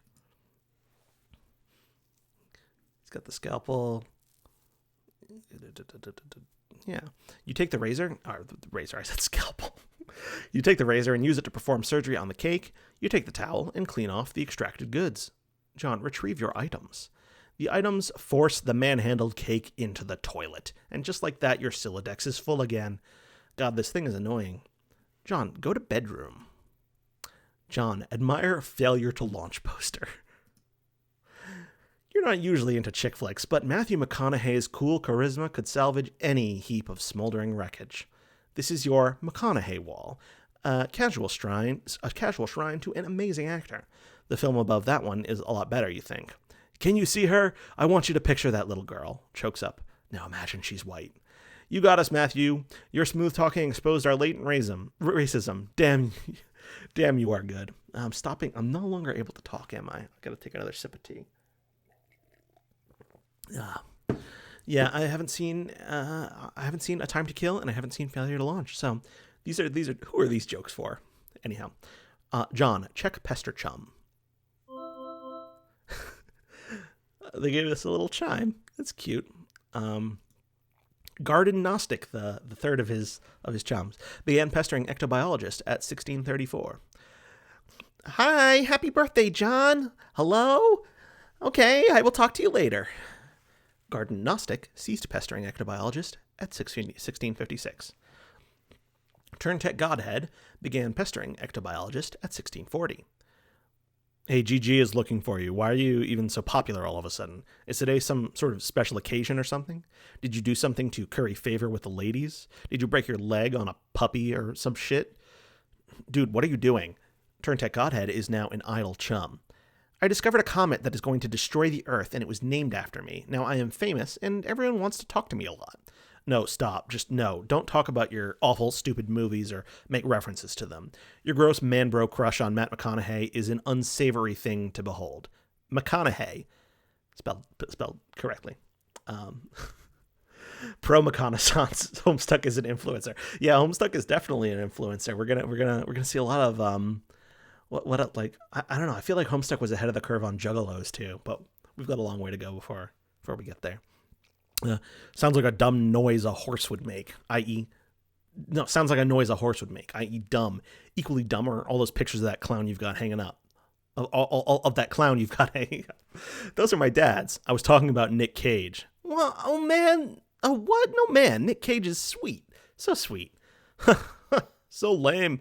You don't even like him ironically or anything. This is like for real, isn't it? I do things ironically sometimes. What about what I sent you for your birthday? No, those are awesome. What? No, they're stupid, which is the joke. The ironic joke. Get it? Wait, you're actually wearing them, aren't you? I'm wearing them ironically because they're awesome. The fact that they're ironic makes them awesome, and vice versa. Are you taking notes on how to be cool? Jesus, get a fucking pen. You do realize they touched Stiller's weird sort of gaunt face at some point. Ew, yeah. Oh, well. Anyway, speaking of which, did you get the mail? Yeah? Did there happen to be a package there? Yeah, there's a big red one. You should probably open it. I would, but it's trapped under the Spur beta, so I will probably open it after I install the beta. Oh man, the beta came. Yeah, want to play it? No way. Why not? It sounds so hells of boring. Just get TT to play it. She is all about that. Where'd she go? Her internet is blinking in and out, I guess. Probably be back online soon. Oh, and Christ in a sidecar, are you still using the stack modus? Seriously, dude. You need to bone up on your data structures. That shit is just ridiculous. Okay, I will. John, open browser and go to mspaintadventures.com. This is a joke that doesn't necessarily work as well anymore because back in the day when Homestuck was updating, we were reading it on mspaintadventures.com. Now we're reading it on homestuck.com. So I don't know. It's like a historical artifact or something. But this is what I was saying before. I don't know if Sammy's still here, but this is what I was saying before about like the fourth wall and how Homestuck does weird things with it. You decide to space out on the computer for a while before doing anything important. You open the Typheus web browser and direct it to what is indisputably the most amazing website ever created. The new adventure is okay, but you're not sure if you like it as much as the last one. So this one is called Midnight Crew, which is it's not an actual MS Paint adventure that was on the MS Paint Adventures website. It's like a fake, I guess you'd say. You are members of a sinister gang called the Midnight Crew. Your nefarious plots are serpentine in their complexity. Your schemes, convoluted. You're planning a heist in your underground hideout. What will you do? So, we'll leave that there. John, install the Spurb beta. You decide it's time for less meta and more beta. I feel like, I wonder if there's like a different accent where that joke works better. Like, is there an accent that pronounces it meta instead of meta, or like beta, like meta or beta, like less meta and more beta? It works better in like in visuals than it does read out loud. You insert the CD and install the Spurb beta. What the fuck is this? Spurb client, Spurb version 0.0.1. Copyright Skynet Systems Incorporated, all rights reserved. Spurb client is running. Waiting for server to establish connection. John, bone up on data structures. Yeah, I love data structures. There's the Ghost Dad poster. Yeah, Bill Cosby. You go to the closet where you keep a lot of clothes and an array of handy computer programming guides. So we got this data structures one, which is covered in some kind of black something or other. Let's just not comment on that for now. Discrete mathematics, carrot cake, till death, disasterisk, automata. John, read data structures book. The reason I brushed past that, the fact that there was a black something or other on that book is because it relates to what I was saying before about how like some pages have been revised over the years for reasons having to do with like weird plot stuff. And I don't know, I feel like if I get more into that, then I will spoil it for people who don't understand what I'm talking about. So I'll just leave it. Anyhow, data structures for assholes. I think my rage just crapped its pants by Funny Uncle, but the book is by Buckminster Funny Uncle. Your ignorance just made me throw up a little. Get a clue, you computer illiterate piece of shit.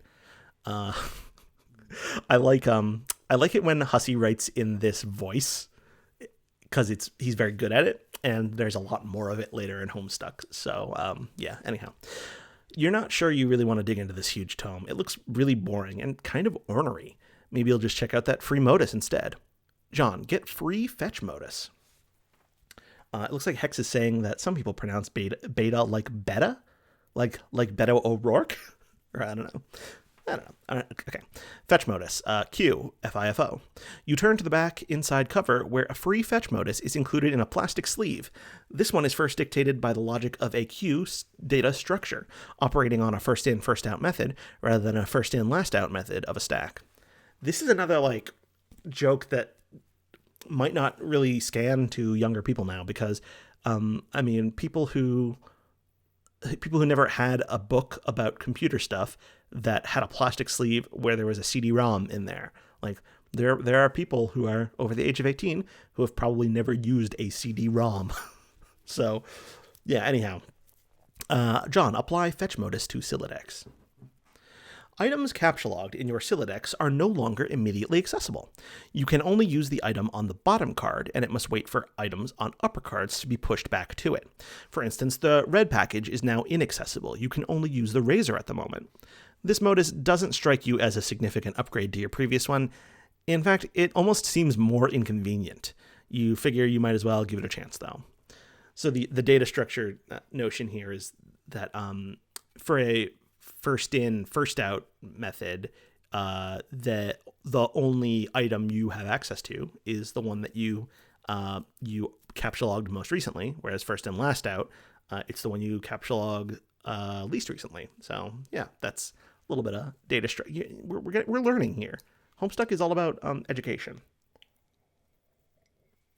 And yeah, okay, anyhow, John, switch back to stack modus. You suddenly wonder if this is even possible. You don't even remember if you ever had a physical card for the stack modus. You find this all to be a little abstract, and you'd prefer not to think about it too much. This is yeah, one of the things I love about Homestuck is that like it has the presentational style of a game, such that John is a character in a game that the reader is playing, and therefore that game has its own mechanics, like captcha log and Sylladex and fetch modus and you know the whatchamacallit, the what's the strife specify, and then it's also a story about a game, like it's a story about Smurb, and so there's this like really weird like multiple layers of game metaphor that are stacked on top of each other or queued on top of each other. Yeah, and I don't know, I feel like that's something that's kind of interesting, and I think it's one of the reasons why the early part of Homestuck is so concerned with like the mechanics of how it's all working, and because that kind of trains the reader in like how to understand it all. But like then you have moments like this, which is like John is a character in a video game kind of, and like he's aware of these things, much like how sometimes in like a Nintendo game or something, you'll have a character tell your character to like jump by pressing A, even though that's not a thing that makes sense in fiction for a character to say, but they do anyway, and we all just kind of are okay with it. And then, I don't know, I'm over explaining what is probably pretty obvious here. It's just that like this calls attention to the fact that that doesn't make that much sense, and for John to be thinking too hard about that, it doesn't work, but it's fun. Anyhow, John, put down razor. Put it down? You're not quite sure you understand. Which is to say, like, the notion that he could just quote unquote put something down contradicts like the game mechanics we've been talking about.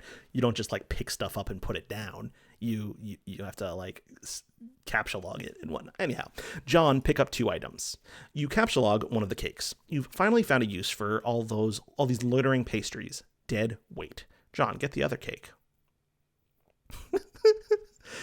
The second cake causes the razor to launch out the front of your Sylladex. Oh, good lord, that beautiful face. You wish the razor would have failed to launch. I like how as it's coming out of his Sylladex, it chops off the little bit of his hair. That's cute. Also, I think you wish the razor would have failed to launch. It's a pretty good joke. Anyhow, John, get more stuff. Well, stuff. You open your magic chest and captcha log one of your favorite books of all time, Wise Guy by Mike Cavaney. There goes the fresh towel.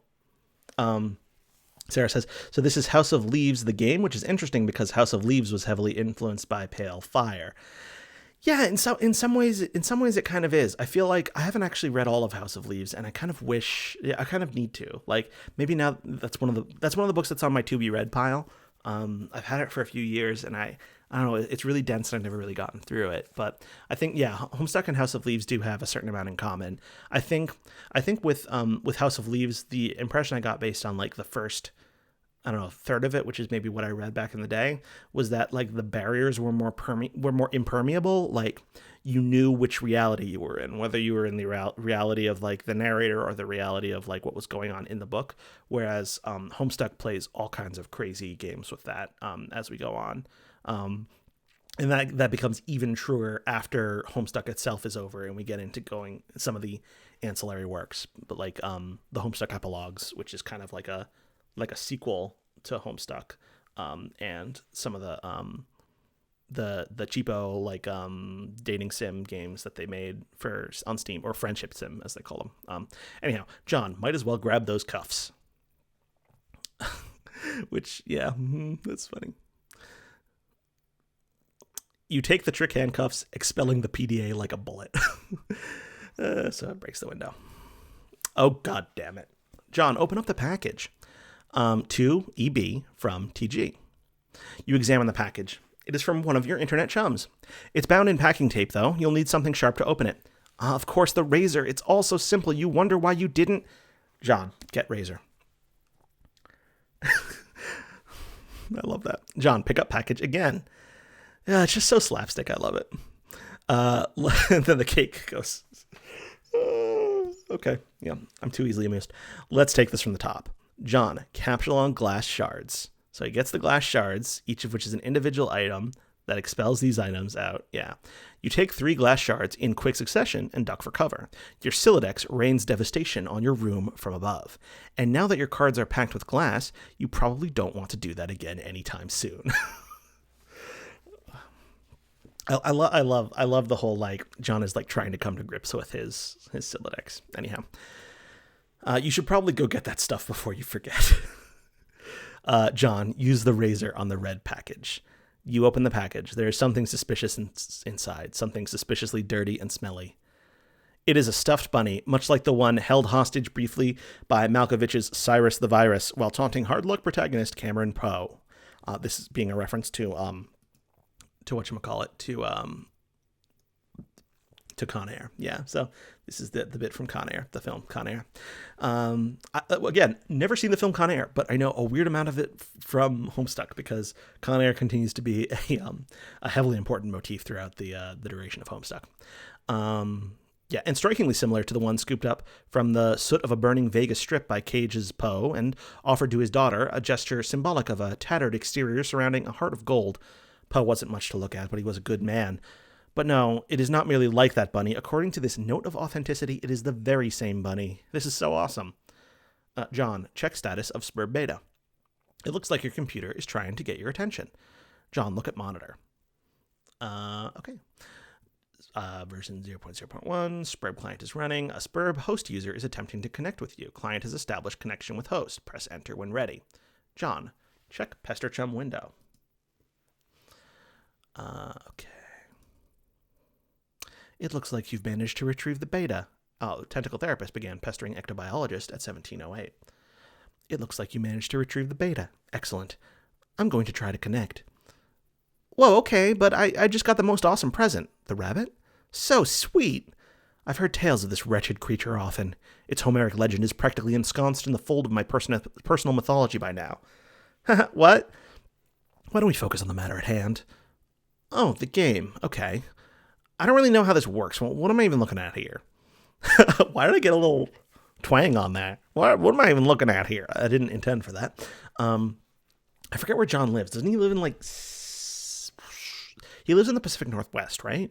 Like the Seattle area, maybe? I don't remember. You are running the client application. I am running the server, so I am the host user. I have established a connection with you. This is sufficient for us to play the game. Oh, okay then. Why don't we get started? John, press enter. And we get our spirograph symbol. All right, sound page. All of these little bits of text here are great. I love this song too. This one's by Michael Guy Bauman, right? Or Bowman? Is it Bowman or Bauman? Yeah, Suburban Jungle. This is one of my favorite ones from the early part of Homestuck. Dun, dun, dun. Dun, dun, dun, dun, dun, dun, dun, dun. I assume that my humming is syncing up with it because it's all on the same machine, but maybe that's not true. Anyhow. Dun, dun, dun, dun, dun, dun, dun, bum, bum, bum. That doesn't help. Evan says I pronounced it BOW-MAN. That doesn't help, Evan. That could be either way. Because that word can be pronounced bow or bow. Yeah, Randy points out that half of all loading bars make jokes like this now.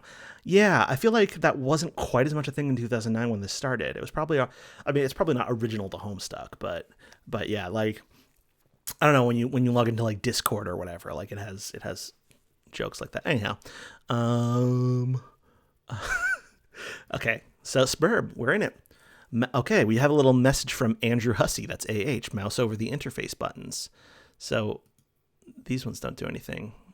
Yeah, these ones don't do anything. But we have select, revise, deploy, Fernalia registry. I love that one. Fernalia registry. Face of Bowman, Evan says. That's helpful. Yeah, I think that's the way I usually say it. But once I actually said it out loud on a stream, that's when I got. I don't know. That's when I became less confident. Hex thinks it's based off The Sims. What the cats and dogs PC games also did this, says Rachel. Okay, so maybe it's like, I don't know. Maybe it's old hat. Fernalia Registry, Grist Cache, Explorer Athenaeum, and Alchemy Excursus. Okay, so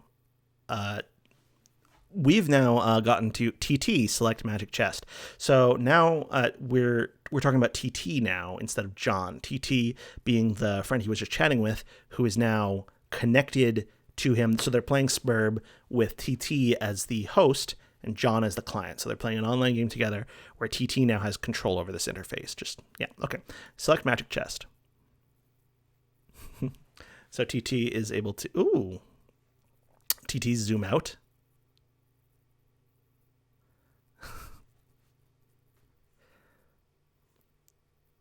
TT drop chest.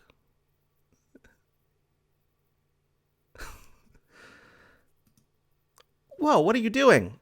Sorry, I'm just getting a feel for the controls. Is my magic chest on the roof now? Yes. Frowny face. I will try to be more careful next time. Yeah. John, get the card.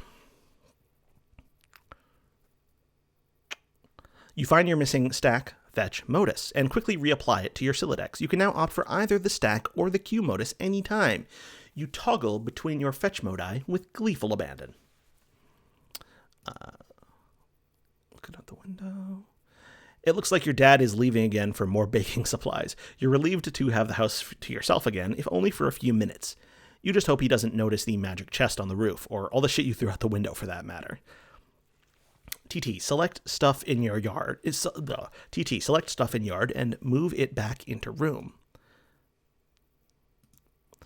Hey, do you think you could do me a favor? Can you grab all that stuff outside my broken window and bring it in for me?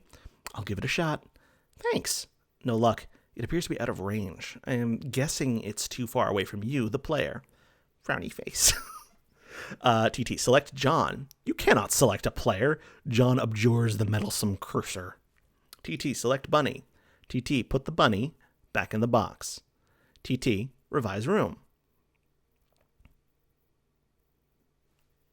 Yeah, so like all of this, I guess, is like inspired by The Sims, but like Spurb the game is weird because I don't know. I feel like the early parts of Spurb that we see in like Act 1 are very much like a Sims-esque like reality management thing, only layered over the real world, and that doesn't like go away, but as we learn more about Spurb in further acts of Homestuck, it becomes more about other kinds of video games. Like it draws more from like fantasy, adventure, and RPG stuff.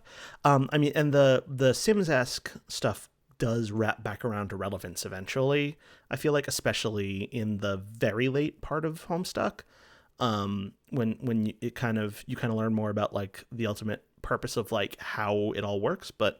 Yeah, it's just kind of interesting that there's no like clean metaphor for like what Spurb is. Like, oh, it's like The Sims, but I mean, clearly this part of it is very much like The Sims. I've never actually played The Sims. Turn the page. TT, open Fernalia registry. I love that. So in the Fernalia registry, Cruxtruder, Totem Lathe, and Alchemeter. TT, deploy Totem Lathe. Now we're back to John. John, examine Totem Lathe. You don't know what the heck this thing does, but it looks neat. TT, open Grist Cache. It seems expanding the dimensions of your room cost us some build grist. but deploying the lathe did not appear to incur any expense. It looks like certain objects are freebies, probably to help you set up the game. Wow, okay. What do they do? I think it's up to you to find out. All I can do is drop stuff in your house and move it around, apparently. How do I move stuff around? It sounds fun. I don't think you can as the client. You will need to install the server application. You should have received both in separate envelopes. I am running both on my computer right now. What? Did you get another envelope in the mail? No. Once you install the server and establish a connection, I'm sure you will be able to manipulate my environment in the same manner. Are you sure you didn't get it? Oh man, I think I might know where it is. And then we cut to the car, where there's a little envelope under the green package. Now that your room is bigger, why don't you move to the far corner? It will extend the range of the cursor, and I can reach the items, which you threw out the window for some reason. Good idea. What have you been doing in here all afternoon anyway? I was fussing with my... yeah, okay, so, Yeah, Nat says, I just unlocked landscaping in Animal Crossing and felt like I was making about this much of a mess. I have not yet unlocked that in Animal Crossing, although I think I'm close to the point where I will. What am I going to do at this point? So, John, I was fussing with my ridiculous Sylladex. Yeah, I'm not going to say that word on stream. I'm just not going to do it. Sorry. I was fussing with my ridiculous Sylladex, but I think I have it under control now. What modus do you use? I like to use trees. Oh no, that sounds so awkward. It's not exceptionally practical, but I think they're elegant. John, stand in corner. And she puts the stuff back in the house. TT, deploy Cruxtruder. Pre-punch card, Cruxtruder. Oh, it fits so nicely right there. TT, deploy Alchemitor. Why is the floor shaking? Are you dropping more stuff in my house? Yes, 2 more large gizmos. Sweet. What is with all these big contraptions? If I had to guess, they appear to facilitate a sort of system involving punch card-based alchemy. Huh, to what end? I mean, what are we supposed to be doing in this game? That remains to be seen. Maybe you should go investigate. Hex is saying that when their friend and them read Homestuck out loud together, they replace the R word with dumb, asshole, etc. Yeah, I'll probably just come up with whatever I want to do on the fly, whatever makes sense in context. But I don't know, man. I feel like that word was more acceptable in 2009 generally. Yeah, no, thanks for not saying the R slur, says Nat. Yeah, no, that word seemed, I think it was more acceptable in a general internet context, like the whole something awfully world of the internet. But even then, I was like, what? That was never really a word that I felt like was okay to say. I'm not bragging there. It's just I'm just I don't know. I don't know why anyone ever thought that was okay. John, get PDA. Okay. So he gets the PDA. Serious business. You grab the PDA. I'll read that in a sec. You grab the PDA, switching back to stack modus, so it is readily accessible. The interface is oddly sterile. No hilarious clown wallpapers or anything like that. Oops, you mean Harlequin wallpapers. The serious business application is open. It seems your dad uses it to keep tabs on various acquaintances, his fellow street performers, maybe? You guess the performing arts must be pretty serious business after all. Serious business. The following matters have been submitted in a frank and forthright manner for Pipefan 413's judicious appraisal. Gracelack 66. Decided to return home for fresh tie. Soiled tie will be laundered immediately upon... I should be reading from the bottom, shouldn't I? Yes. Gracelack 66. Need counsel on removing coffee from necktie. Incident occurred 45 seconds ago. Beverage essences rapidly setting into fabric. Too busy for this. Please elab on incident. Gracelack 66. Was posturing unevenly to reach for hat on wall hook. Tip of tie slipped in open mouth of pot. Duration of dunk. Approx. 3 seconds. Office Urchin 1280. Photographic documentation of incident. Well press the tire. Use ballpoint pen to roll up tip of cloth. Extract pen. Press rolled cloth against ceramic surface, e.g. restroom sink. In future, consider repositioning hat hook and or coffee pot. Gracelac 66. Decided to return home for fresh tie. Soiled tie will be laundered immediately upon return. Anyhow, yeah, I like the notion of like John is surprised that his dad doesn't have like a clown themed PDA, which is already like starting to hint at some slightly more complex character dynamics than are obvious in Act 1, like that perhaps the things that John thinks he knows about his father aren't necessarily the things his father thinks about himself. But anyhow, John, install Pester Chum. This should be useful. Now you can keep tabs on your chums while you wander around the house. John, go out to balcony. Hey, I'm out on the balcony now. I am messaging from my dad's PDA. The one you threw out into the yard? No, I am telling you, it jumped out of my Silodex like a frightened weasel. What were you doing with it in the first place? I am not sensing a lot of regard for the personal property of others. Is this how your pent-up frustration with your father manifests itself? What? No, those were all accidents. Please, take your psychobabblery elsewhere, miss. Your bathroom is a mess. Did you do that too? Oh, man, see, this isn't cool, all this snooping nonsense. There's a cake in the toilet. Yes, there is. I'm tempted to clean it up for you. Okay, if that will satisfy your weird OCD complex, then go ahead. My obsessive-compulsive disorder complex. Can a disorder also be a complex? In your case, probably. Sounds complicated. Anyway, I am going to have a look at this enormous platformy thing you put out on the balcony. John, examine Alchemitor in a cautious manner. You have no idea what to do with this thing. You can't find any controls for it. Having exhausted all other possibilities, you just decide to stand on it. This isn't very cautious of you, actually. John, look through telescope. We got the sun. It is a clear, sunny day. Nothing out of the ordinary to report. At least, not beyond the walls of your own home. TT, grab the soiled toilet. This stuff was not meant to be read out loud. Soiled toilet. Whoops. Whoops what? Because it's rooted to the floor. Dummy. What was that noise? Is this something I should go investigate? No, I have it under control. You can keep playing with your telescope. John, investigate. I think I can patch it up. Just give me a little space. Oh, sorry. I got my character voice mixed up. I think I can patch it up. Just give me a little space. Why don't you go have a look at the Crookstruder? The what? The thing I put in your living room. John, hop down the hole.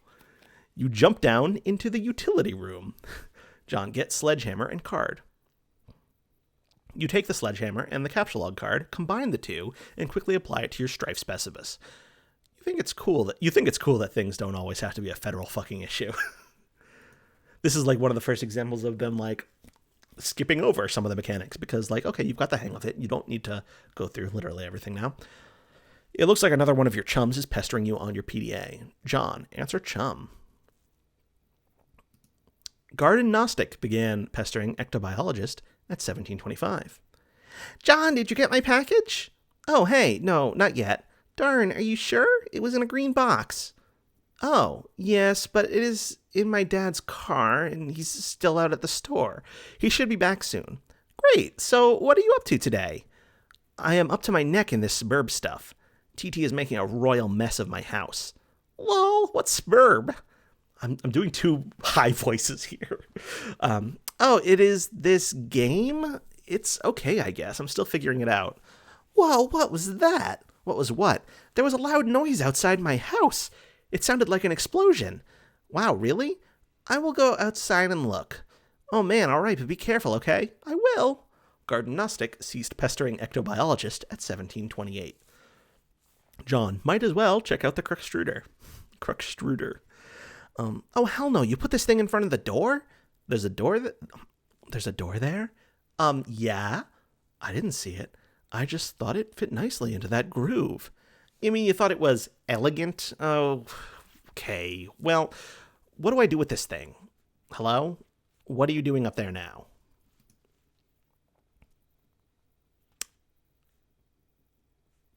Mm.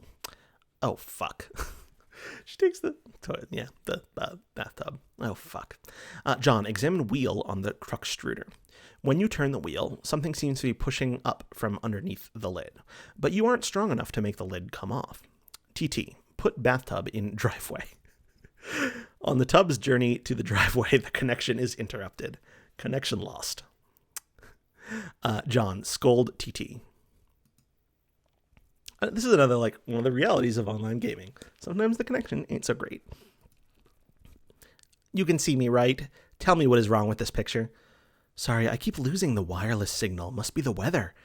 I would look for a stronger signal in another part of the house, but I'd rather not risk an encounter with my mother. I battled through her cloud of gin and derision once already this evening. Yeah, I hear ya. Yes, cake, gestures, unfaltering love and support, quite a road to hoe there.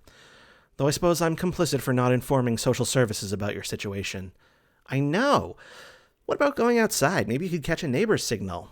That presents the same problem. Also, it's raining, remember? And dark. It's dark already? Yes, the sun has already had its way with us here on the East Coast. Its lurid glare has moved on to younger time zones. Okay. John, hit Cruxtruder with a sledgehammer. Need some help? TT, pick up sledgehammer. And boom. I feel like this is the point where we're like off to the races with the game. And it spits out a thingy. Countdown from that number again, 413. Show Pester log. Why did I read Show Pester log? I don't usually read Show Pester log.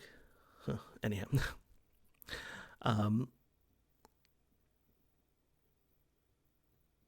Sorry. What is this thing? And what is that clock counting down to?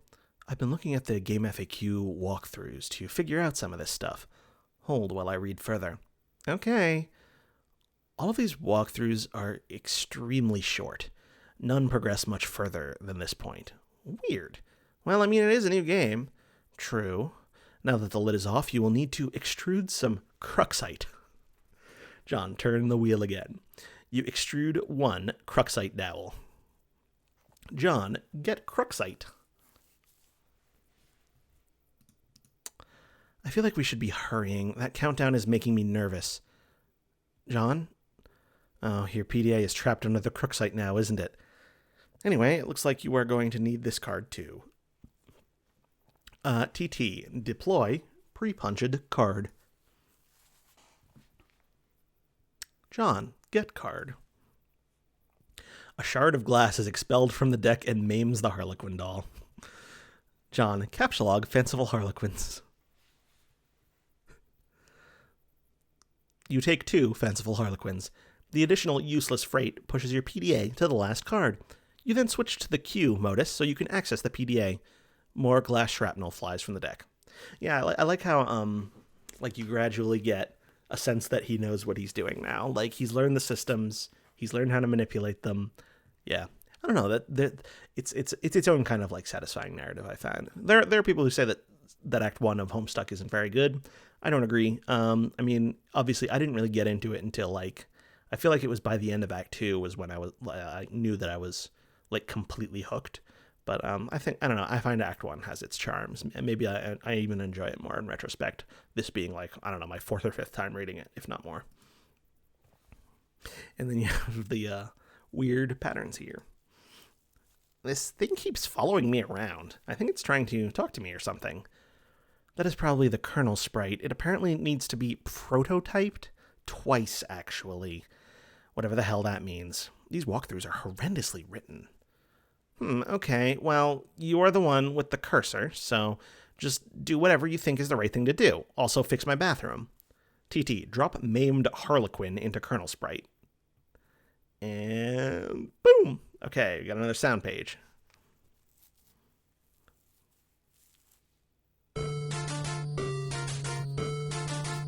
The kernel sprite has been prototyped with the Harlequin doll. whatever that happens to mean.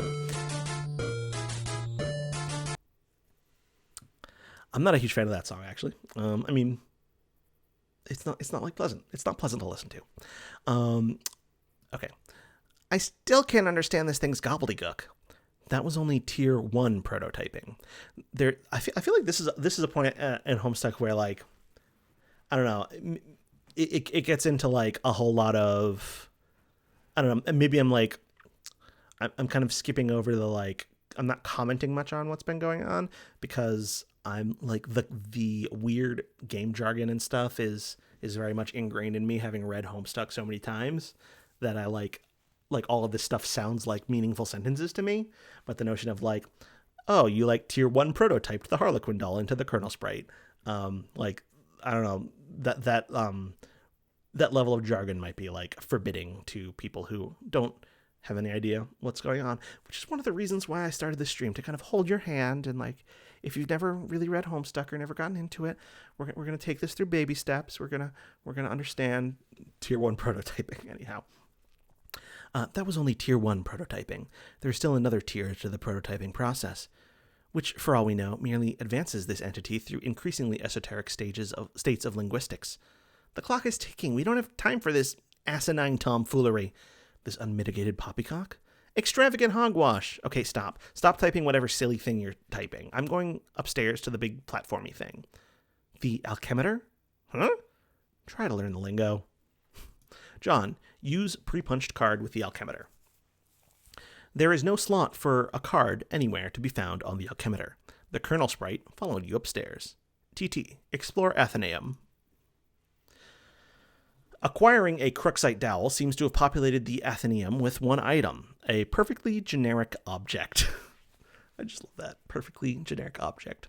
John, capsulog telescope. You snatch the telescope from its tripod. Who knows? It might be useful. But more importantly, it pushes the Cruxite to the last card, making it available for tinkering. The PDA is predictably jettisoned into the yard over the neighbor's fence. John, put Cruxite on weird pattern on alchemeter. You place the Cruxite dowel on the alchemeter's small pedestal. Something is happening. That's a great summary of all of Homestuck. Something is happening.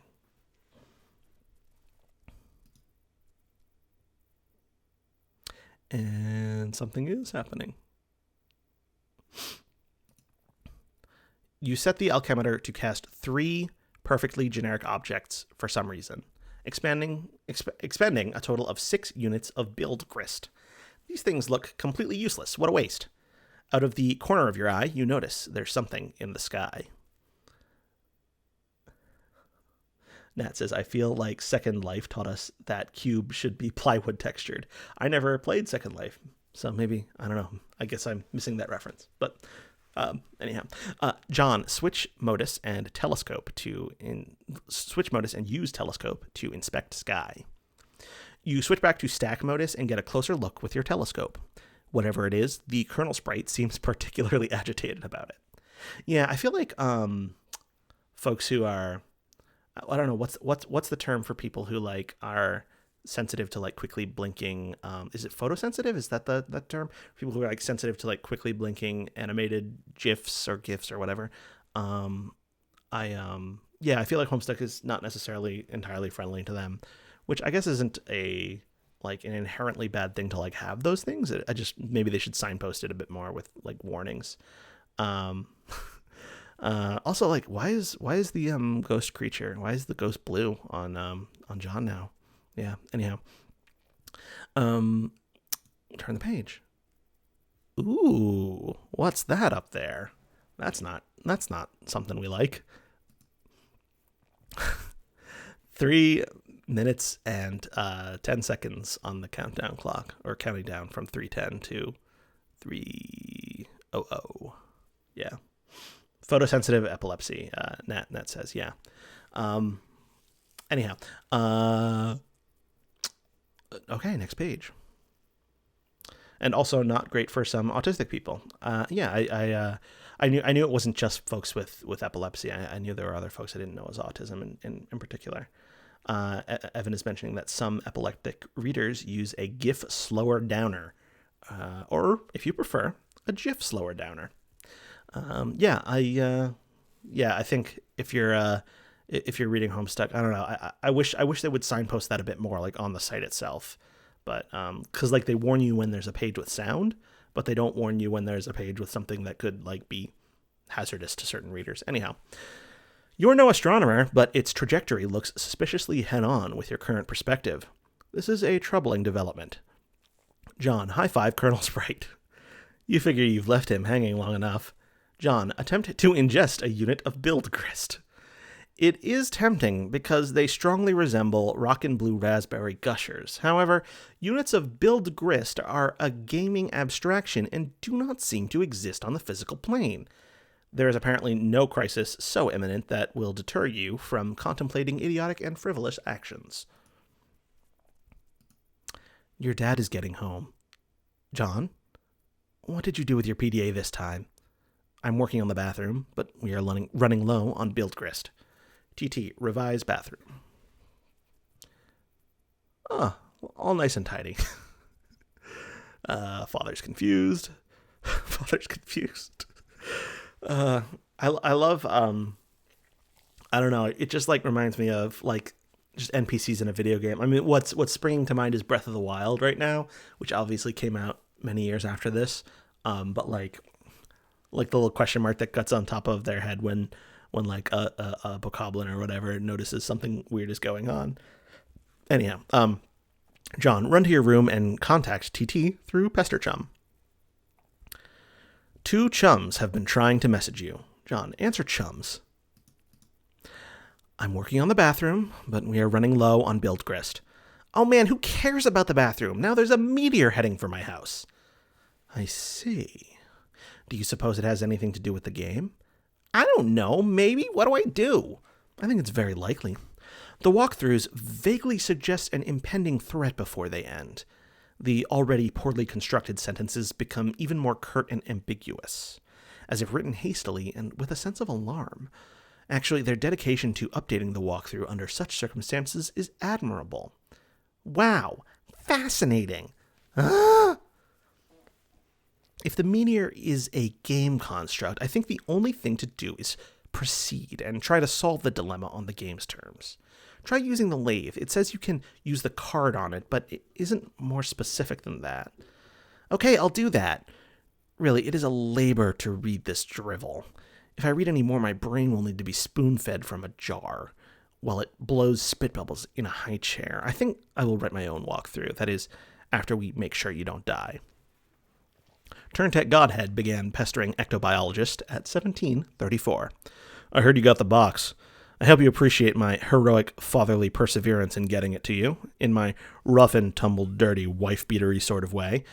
Also, I hope you... That's a reference to a type of shirt known as a wife-beater, in case folks don't get that, which is not a great name for a type of shirt. It's like, I guess it's like a tank top kind of thing. Anyhow. Also, I hope you appreciate how many no-talent douches had their mitts on that bunny before you. It's like a grubby baton in some huge douchebag marathon. Hey, where are you? Oh man, the bunny was awesome, but I don't have time to talk. I'm playing Suburban. It's kind of a nightmare. TT is breaking everything in my house. Dude, I told you to steer clear of that game, and for that matter, you should probably wash your hands of flighty broads and their snarky horse shit altogether. And now there's a meteor coming, and I'm not even joking about that. It's like a big asteroid or comet or something in the sky, heading right for my house. Oh man, how big is it? I don't know. Big, I guess. I gotta go. We'll talk later if I'm still alive and if the Earth isn't blown up. Like the size of Texas or just Rhode Island? Rhode Island is where I'm from. Anyhow, they're always throwing around these geographical comparisons to give us a sense of scale, like it really means anything to us. But it's like it doesn't matter. It's always just like, wow, that's pretty fucking big. Like, Mr. President, there's a meteor coming, sir. Oh yeah, how big is it? It's the size of Texas, sir. Oh shit. Or, how big is it? It's the size of New York City, sir. Oh shit.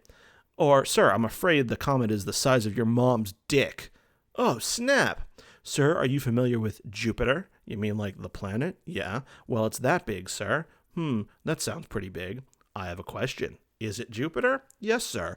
Earth is literally under siege by planet fucking Jupiter. Oh, shit. Anyway, later. John, use pre-punched card on totem lathe. I feel like the Dave, I know Hussey has always said that Dave is the character that's most like him, and I think he even said that some of the early Pesterlogs with Dave and John were just like literal verbatim from like AIM chats he had with people. Anyhow, you slip the pre-punched card into a slot on the totem lathe. Above, the tool arm deploys a configuration of chisels. Now you just need something to lathe. Can anybody find me somebody to lathe? Anyhow, yeah, okay. John, take Cruxite to totem lathe. Cursing your lack of foresight, you return to the balcony for the Cruxite dowel you left on the pedestal. You navigate the hallway, leery of your dad, who is presently puzzling over the new fixture in his hallway. Yeah. Anyhow. The perfect crime. It's so fucking stupid. You retrieved the Cruxite dowel. Dad just shrugs and heads back downstairs, presumably to do some more baking. If only he knew you were hard at work saving his ass. I love the whole video game NPC-ness of Dad, as I just said moments ago. John, use Cruxite dowel on totem lathe. You clamp the Cruxite in the lathe. John, activate lathe. Nice. The lathe carves one totem. You take the totem. All right, now use the lathe to make this blue shapey thingy. Now I guess I take it back to the alchemixer again? Hello? Tentacle therapist is no longer connected. Moving the bathtub. Connection lost. 2 minutes, 7 seconds. And, oh, we're here. We're at the introduction of our second character, which means we're getting close to the end of the act. We might get it. We might finish Act 1 in under 3 hours. Yes. A young lady stands in her bedroom. Due to a violent storm, her house has just lost power, along with her wireless internet connection. This has severed her link to a popular video game she was playing with a young man at a critical moment. That young man is relying on this young lady to reestablish a connection somehow. This young lady named... It's on the tip of your tongue. What was the name of this young lady again? Enter name. Flighty Broad. No, that wasn't it. I like the subtlety of her change in expression with like the pixel thin like aggravation lines. One more time. Rose Lalonde. I love Rose Lalonde. I think Rose is my favorite. Oh my god. Every time I try to think of who my favorite character in Homestuck is, it trips me out. I think while I was reading the Homestuck epilogues, I decided that my favorite character was actually Terezi, but because Terezi was the character I was most excited to see every time she turned up. But I don't know. I think Rose is, one of the core original characters from the early acts of Homestuck, so she kind of has a higher like place in the pecking order almost. Oh yeah, good point. In the chat, Evan just mentioned, if there are new readers in chat, know that all the player characters in Homestuck were named by the readers. Yeah. That's true. Even when they like, I don't think that's actually true in later acts when they introduce newer characters. Like, I don't like in the Act 6 characters were not named by the were the Act 5 characters named by the readers? I don't know, but the Acts 1 through 4 characters were definitely named by the readers. Anyhow. Examine room. Your name is Rose. As was previously mentioned, you are without electricity, although your laptop computer still functions on battery power. You have a variety of interests. You have a passion for rather obscure literature. You enjoy creative writing and are somewhat secretive about it. You have a fondness for the bestially strange and fictitious, and sometimes dabble in psychoanalysis. You also like to knit, and your room is a bit of a mess. And on occasion, if just the right one strikes your fancy, you like to play video games with your friends. What will you do? Evan is saying that the Act 6 characters were not named by the readers. The Act 5 characters were, and Evan thinks the Act 6 trolls, who are not player characters, might have been named by the readers. Not 100% sure. Well, if I continue doing these streams regularly, eventually we'll get to Act 6 in like 3 years or whatever. And we can figure that out then. Anyhow, Rose, retrieve arms from the purple box. The purple package's contents are private. No one is allowed to look inside. Rose, writhe like a flagellum and puke on your bed. Ugh, what a terrible idea. The thought alone makes you sick to your stomach. Rose, stroke writing journal and mutter, my precious. You would only resort to such an embarrassing activity while no one was watching. These journals are for your eyes only. Rose, get violin. You captchalogue the violin, storing it. Oh, that's not a grammatically complete sentence. You captchalogue the violin, storing it in the root card of your Sylladex. Rose, play a haunting refrain on the violin.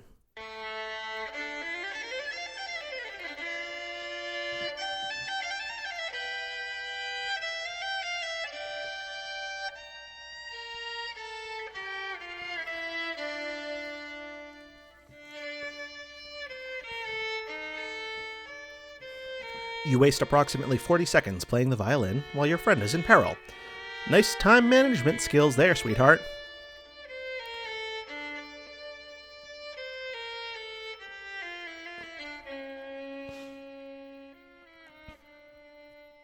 Randy says, for as 8-bitty as the art is overall, the faces are quite elegant, I have to say.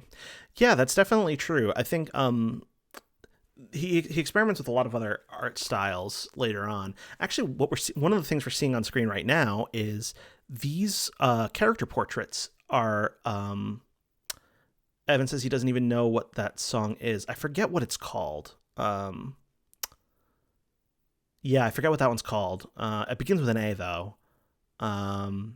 And it's not a motif that's used all that commonly in the future. It is used in some stuff though. But the what we're seeing here now are these characters are character portraits, I think, of characters from a novel that Hussey was working on at some point called Wizardy Herbert, which is very strange and meta. And there are references to it in later Homestuck, but you can see a little bit more of like what Hussey's actual hand-drawn art style is, which is, somewhat similar to his, computer art style or the 8-bitty art style of the characters, which aren't actually 8-bitty, nor are they actually done in MS Paint, by the way. But yeah, anyhow, Evan points out that you can find it on the internet. It's super long. You can find Wizardy Herbert on the internet. I've never actually read it. I would like to read it though at some point because I just super like Hussey's writing. I'd love if he'd like write a novel or something. I don't really know that much about what he's up to these days because I know a lot of the actual creative work on Homestuck related projects is being written by other people, like Aisha Ufara for one. And I know he's still doing some amount of work on it. And I don't want to like downplay the notion of that. I feel like there are people who complain about his lack of involvement in recent Homestuck projects. Like he's not even doing anything, which I'm sure is not actually true. But anyhow, that's a bit of a tangent. Let's go back to John. John, tell Liv Tyler you love her before impact. Since your good-for-nothing friend is obviously not going to bail you out in time, you issue words of parting fondness to dear sweet Liv. Oh, if only Affleck could have been the one to make the final sacrifice instead of her stubborn, blue-collar, salt-of-the-earth father, then she would fall into your arms for consolation, and you would be the one to make the deceased Bruce Willis proud. Rose, captchalogue knitting supply bag. That's a reference to, what is that, Armageddon? Yeah, anyhow. Rose, captchalogue knitting supply bag. You get the knitting bag. It occupies the left leaf card under the violin per the tree modus's alphabetical sorting method. K is less than V. Rose, look out window. Your panoramic window offers a view of your yard below and the mausoleum housing your dead cat, Jasper's, who died when you were young. Your mom had the structure erected with a spirit of scornful irony in response to your youthfully innocent request to hold a funeral for the animal. At least, that is how you have come to interpret the gesture in retrospect. You can also make out a silhouette of the laboratory next door, a facility which likely broadcasts a strong wireless internet signal. You may be able to connect to the signal from a different part of the house, perhaps if you seek higher ground.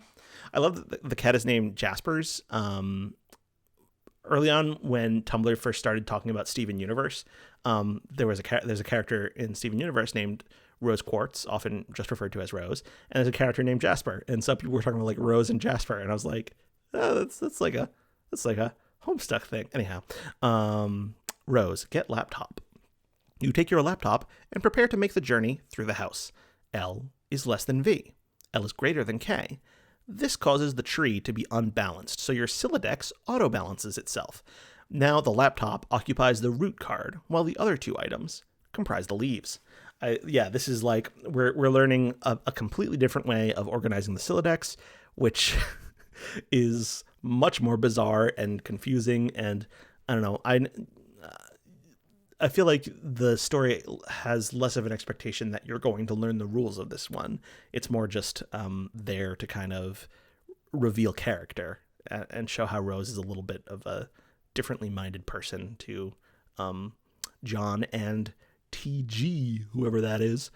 Rose, examine book on desk. Grimoire for Summoning the Zoologically Dubious. This book is absolutely indispensable for enthusiasts of your ilk, of which there are very few. Rose, take book. You take the Grimoire. G is less than L, G is less than K. Rose, go explore the house. You leave your bedroom. I love these wizard pictures. Hanging just next to your door in the hallway is a painting of an exquisite wizard. Your mother collects these awful things ironically. She must know how much you detest them, and there is no doubt in your mind she stores these dreadful things in the house to bother you. Down the hall to the right is the way to the observatory. Perhaps you will be able to connect from up there. Your mother's room is also in that direction. You'll have to watch your step. Rose, tiptoe to observatory. You approach a juncture in the hallway. Beyond the juncture is the observatory. Rose, sneak by.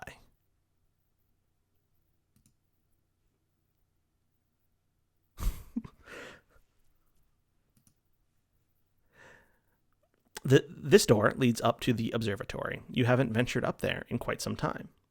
Rose, go through door. The door opens to an exterior walkway leading to the observatory entrance.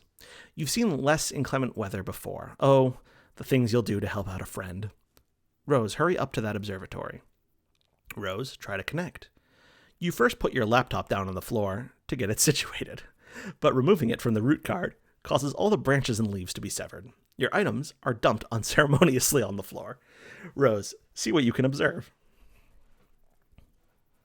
You're in a hurry, sure, but that doesn't mean you can't take a moment to peek through the huge telescope. You find a gap in the clouds. It seems a flurry of small meteoroids is streaking steadily overhead. You're not sure what this means, but it is somewhat disconcerting.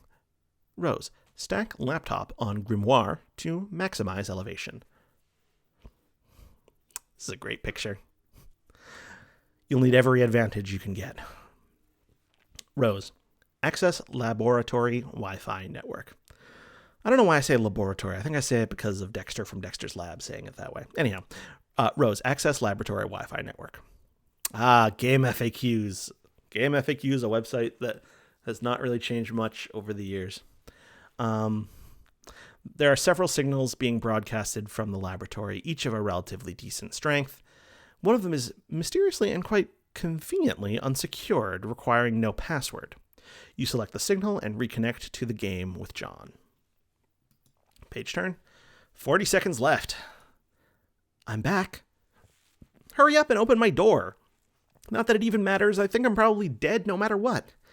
Patience, you still haven't used the new totem. Huh? I believe it will create the item on the punch card. So what is it, like an apple or something? What good would that even do? We'll see. I found no evidence that anyone has successfully created the item, and the content of the card appears to be variable from session to session. In one instance, it was described as an eggy-looking thing.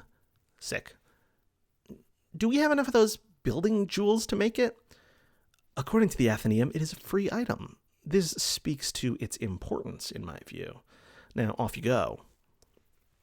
Rose, remove door from hinges. There goes the rest of your build grist. Rose, put bathtub back. You probably should have just done this in the first place. John, take totem to alchemeter. Got to get those stupid blocks out of the way first. The Colonel Sprite is getting awfully worked up about all this. Rose, remove blocks. You store the perfectly generic objects in your Fernalia registry, potentially to be deployed at a later time. S. John, take bite of apple. And here we are.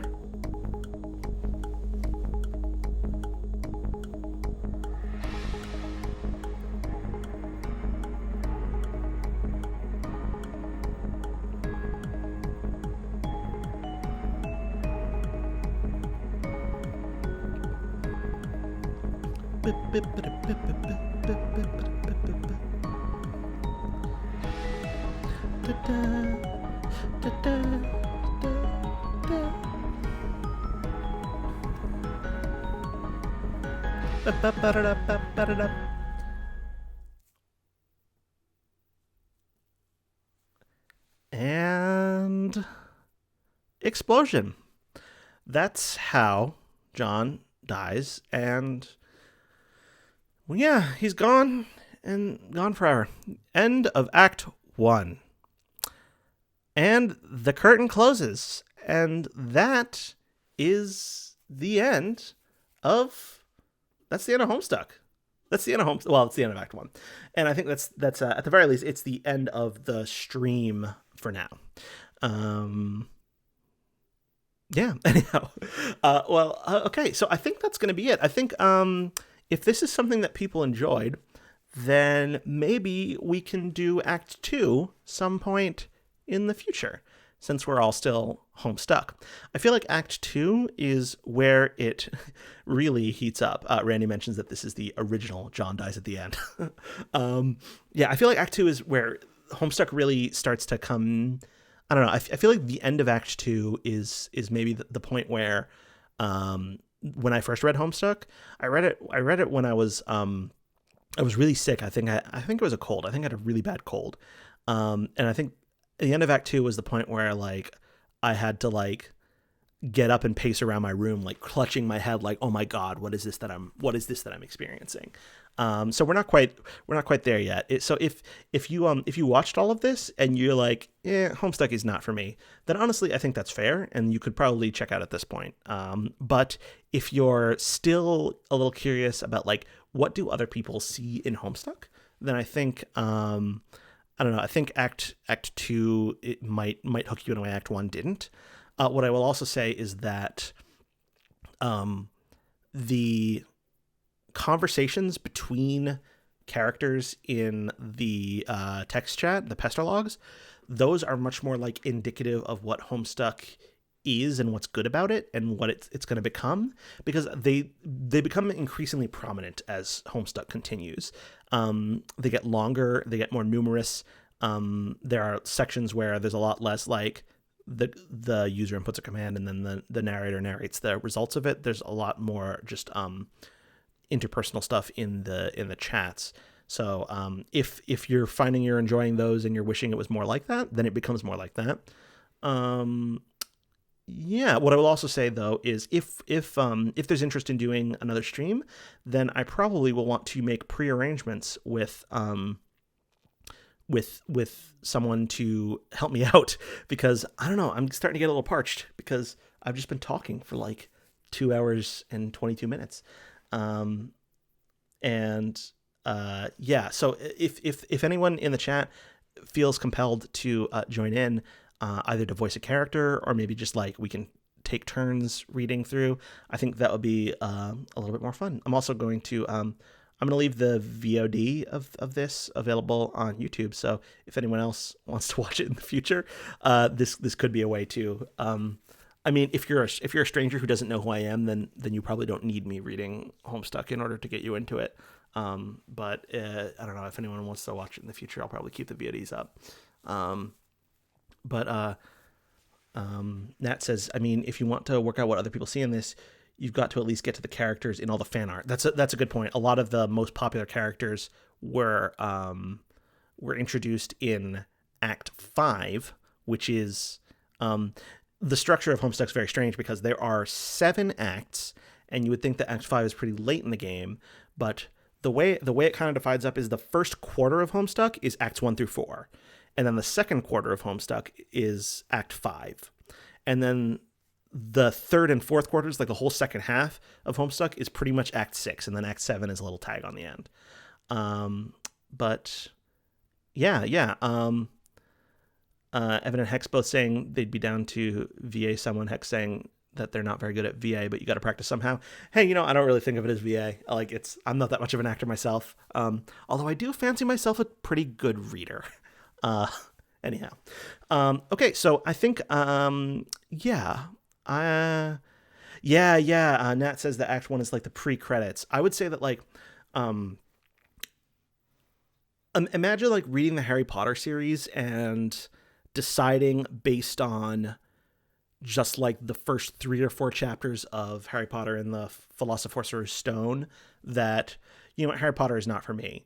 And what I would say to that is like, on the one hand, like, you do you, make your own choices, and that's a perfectly reasonable thing to do about a book. But also, like, don't think that you've gotten to the part of Harry Potter that most people love, which is not the first, the first third of book 1, like the part where, like, we've basically gotten to the 2 in terms of like the overall Harry Potterness of it. We've maybe gotten to the part where Harry makes the glass in the reptile house disappear. That's kind of where we are now. Okay, so I think I'm going to call it for this stream. I hope folks enjoyed this. I think we got 8 viewers, which is, I don't know. I was expecting maybe 3. So 8 I'm calling that a victory. And keep an eye on my Twitter, which is over at Now We're All Tom, to see if there's going to be plans for another one of these. But, in the meantime, I hope you all stay safe and healthy while you are stuck in your homes. Goodbye.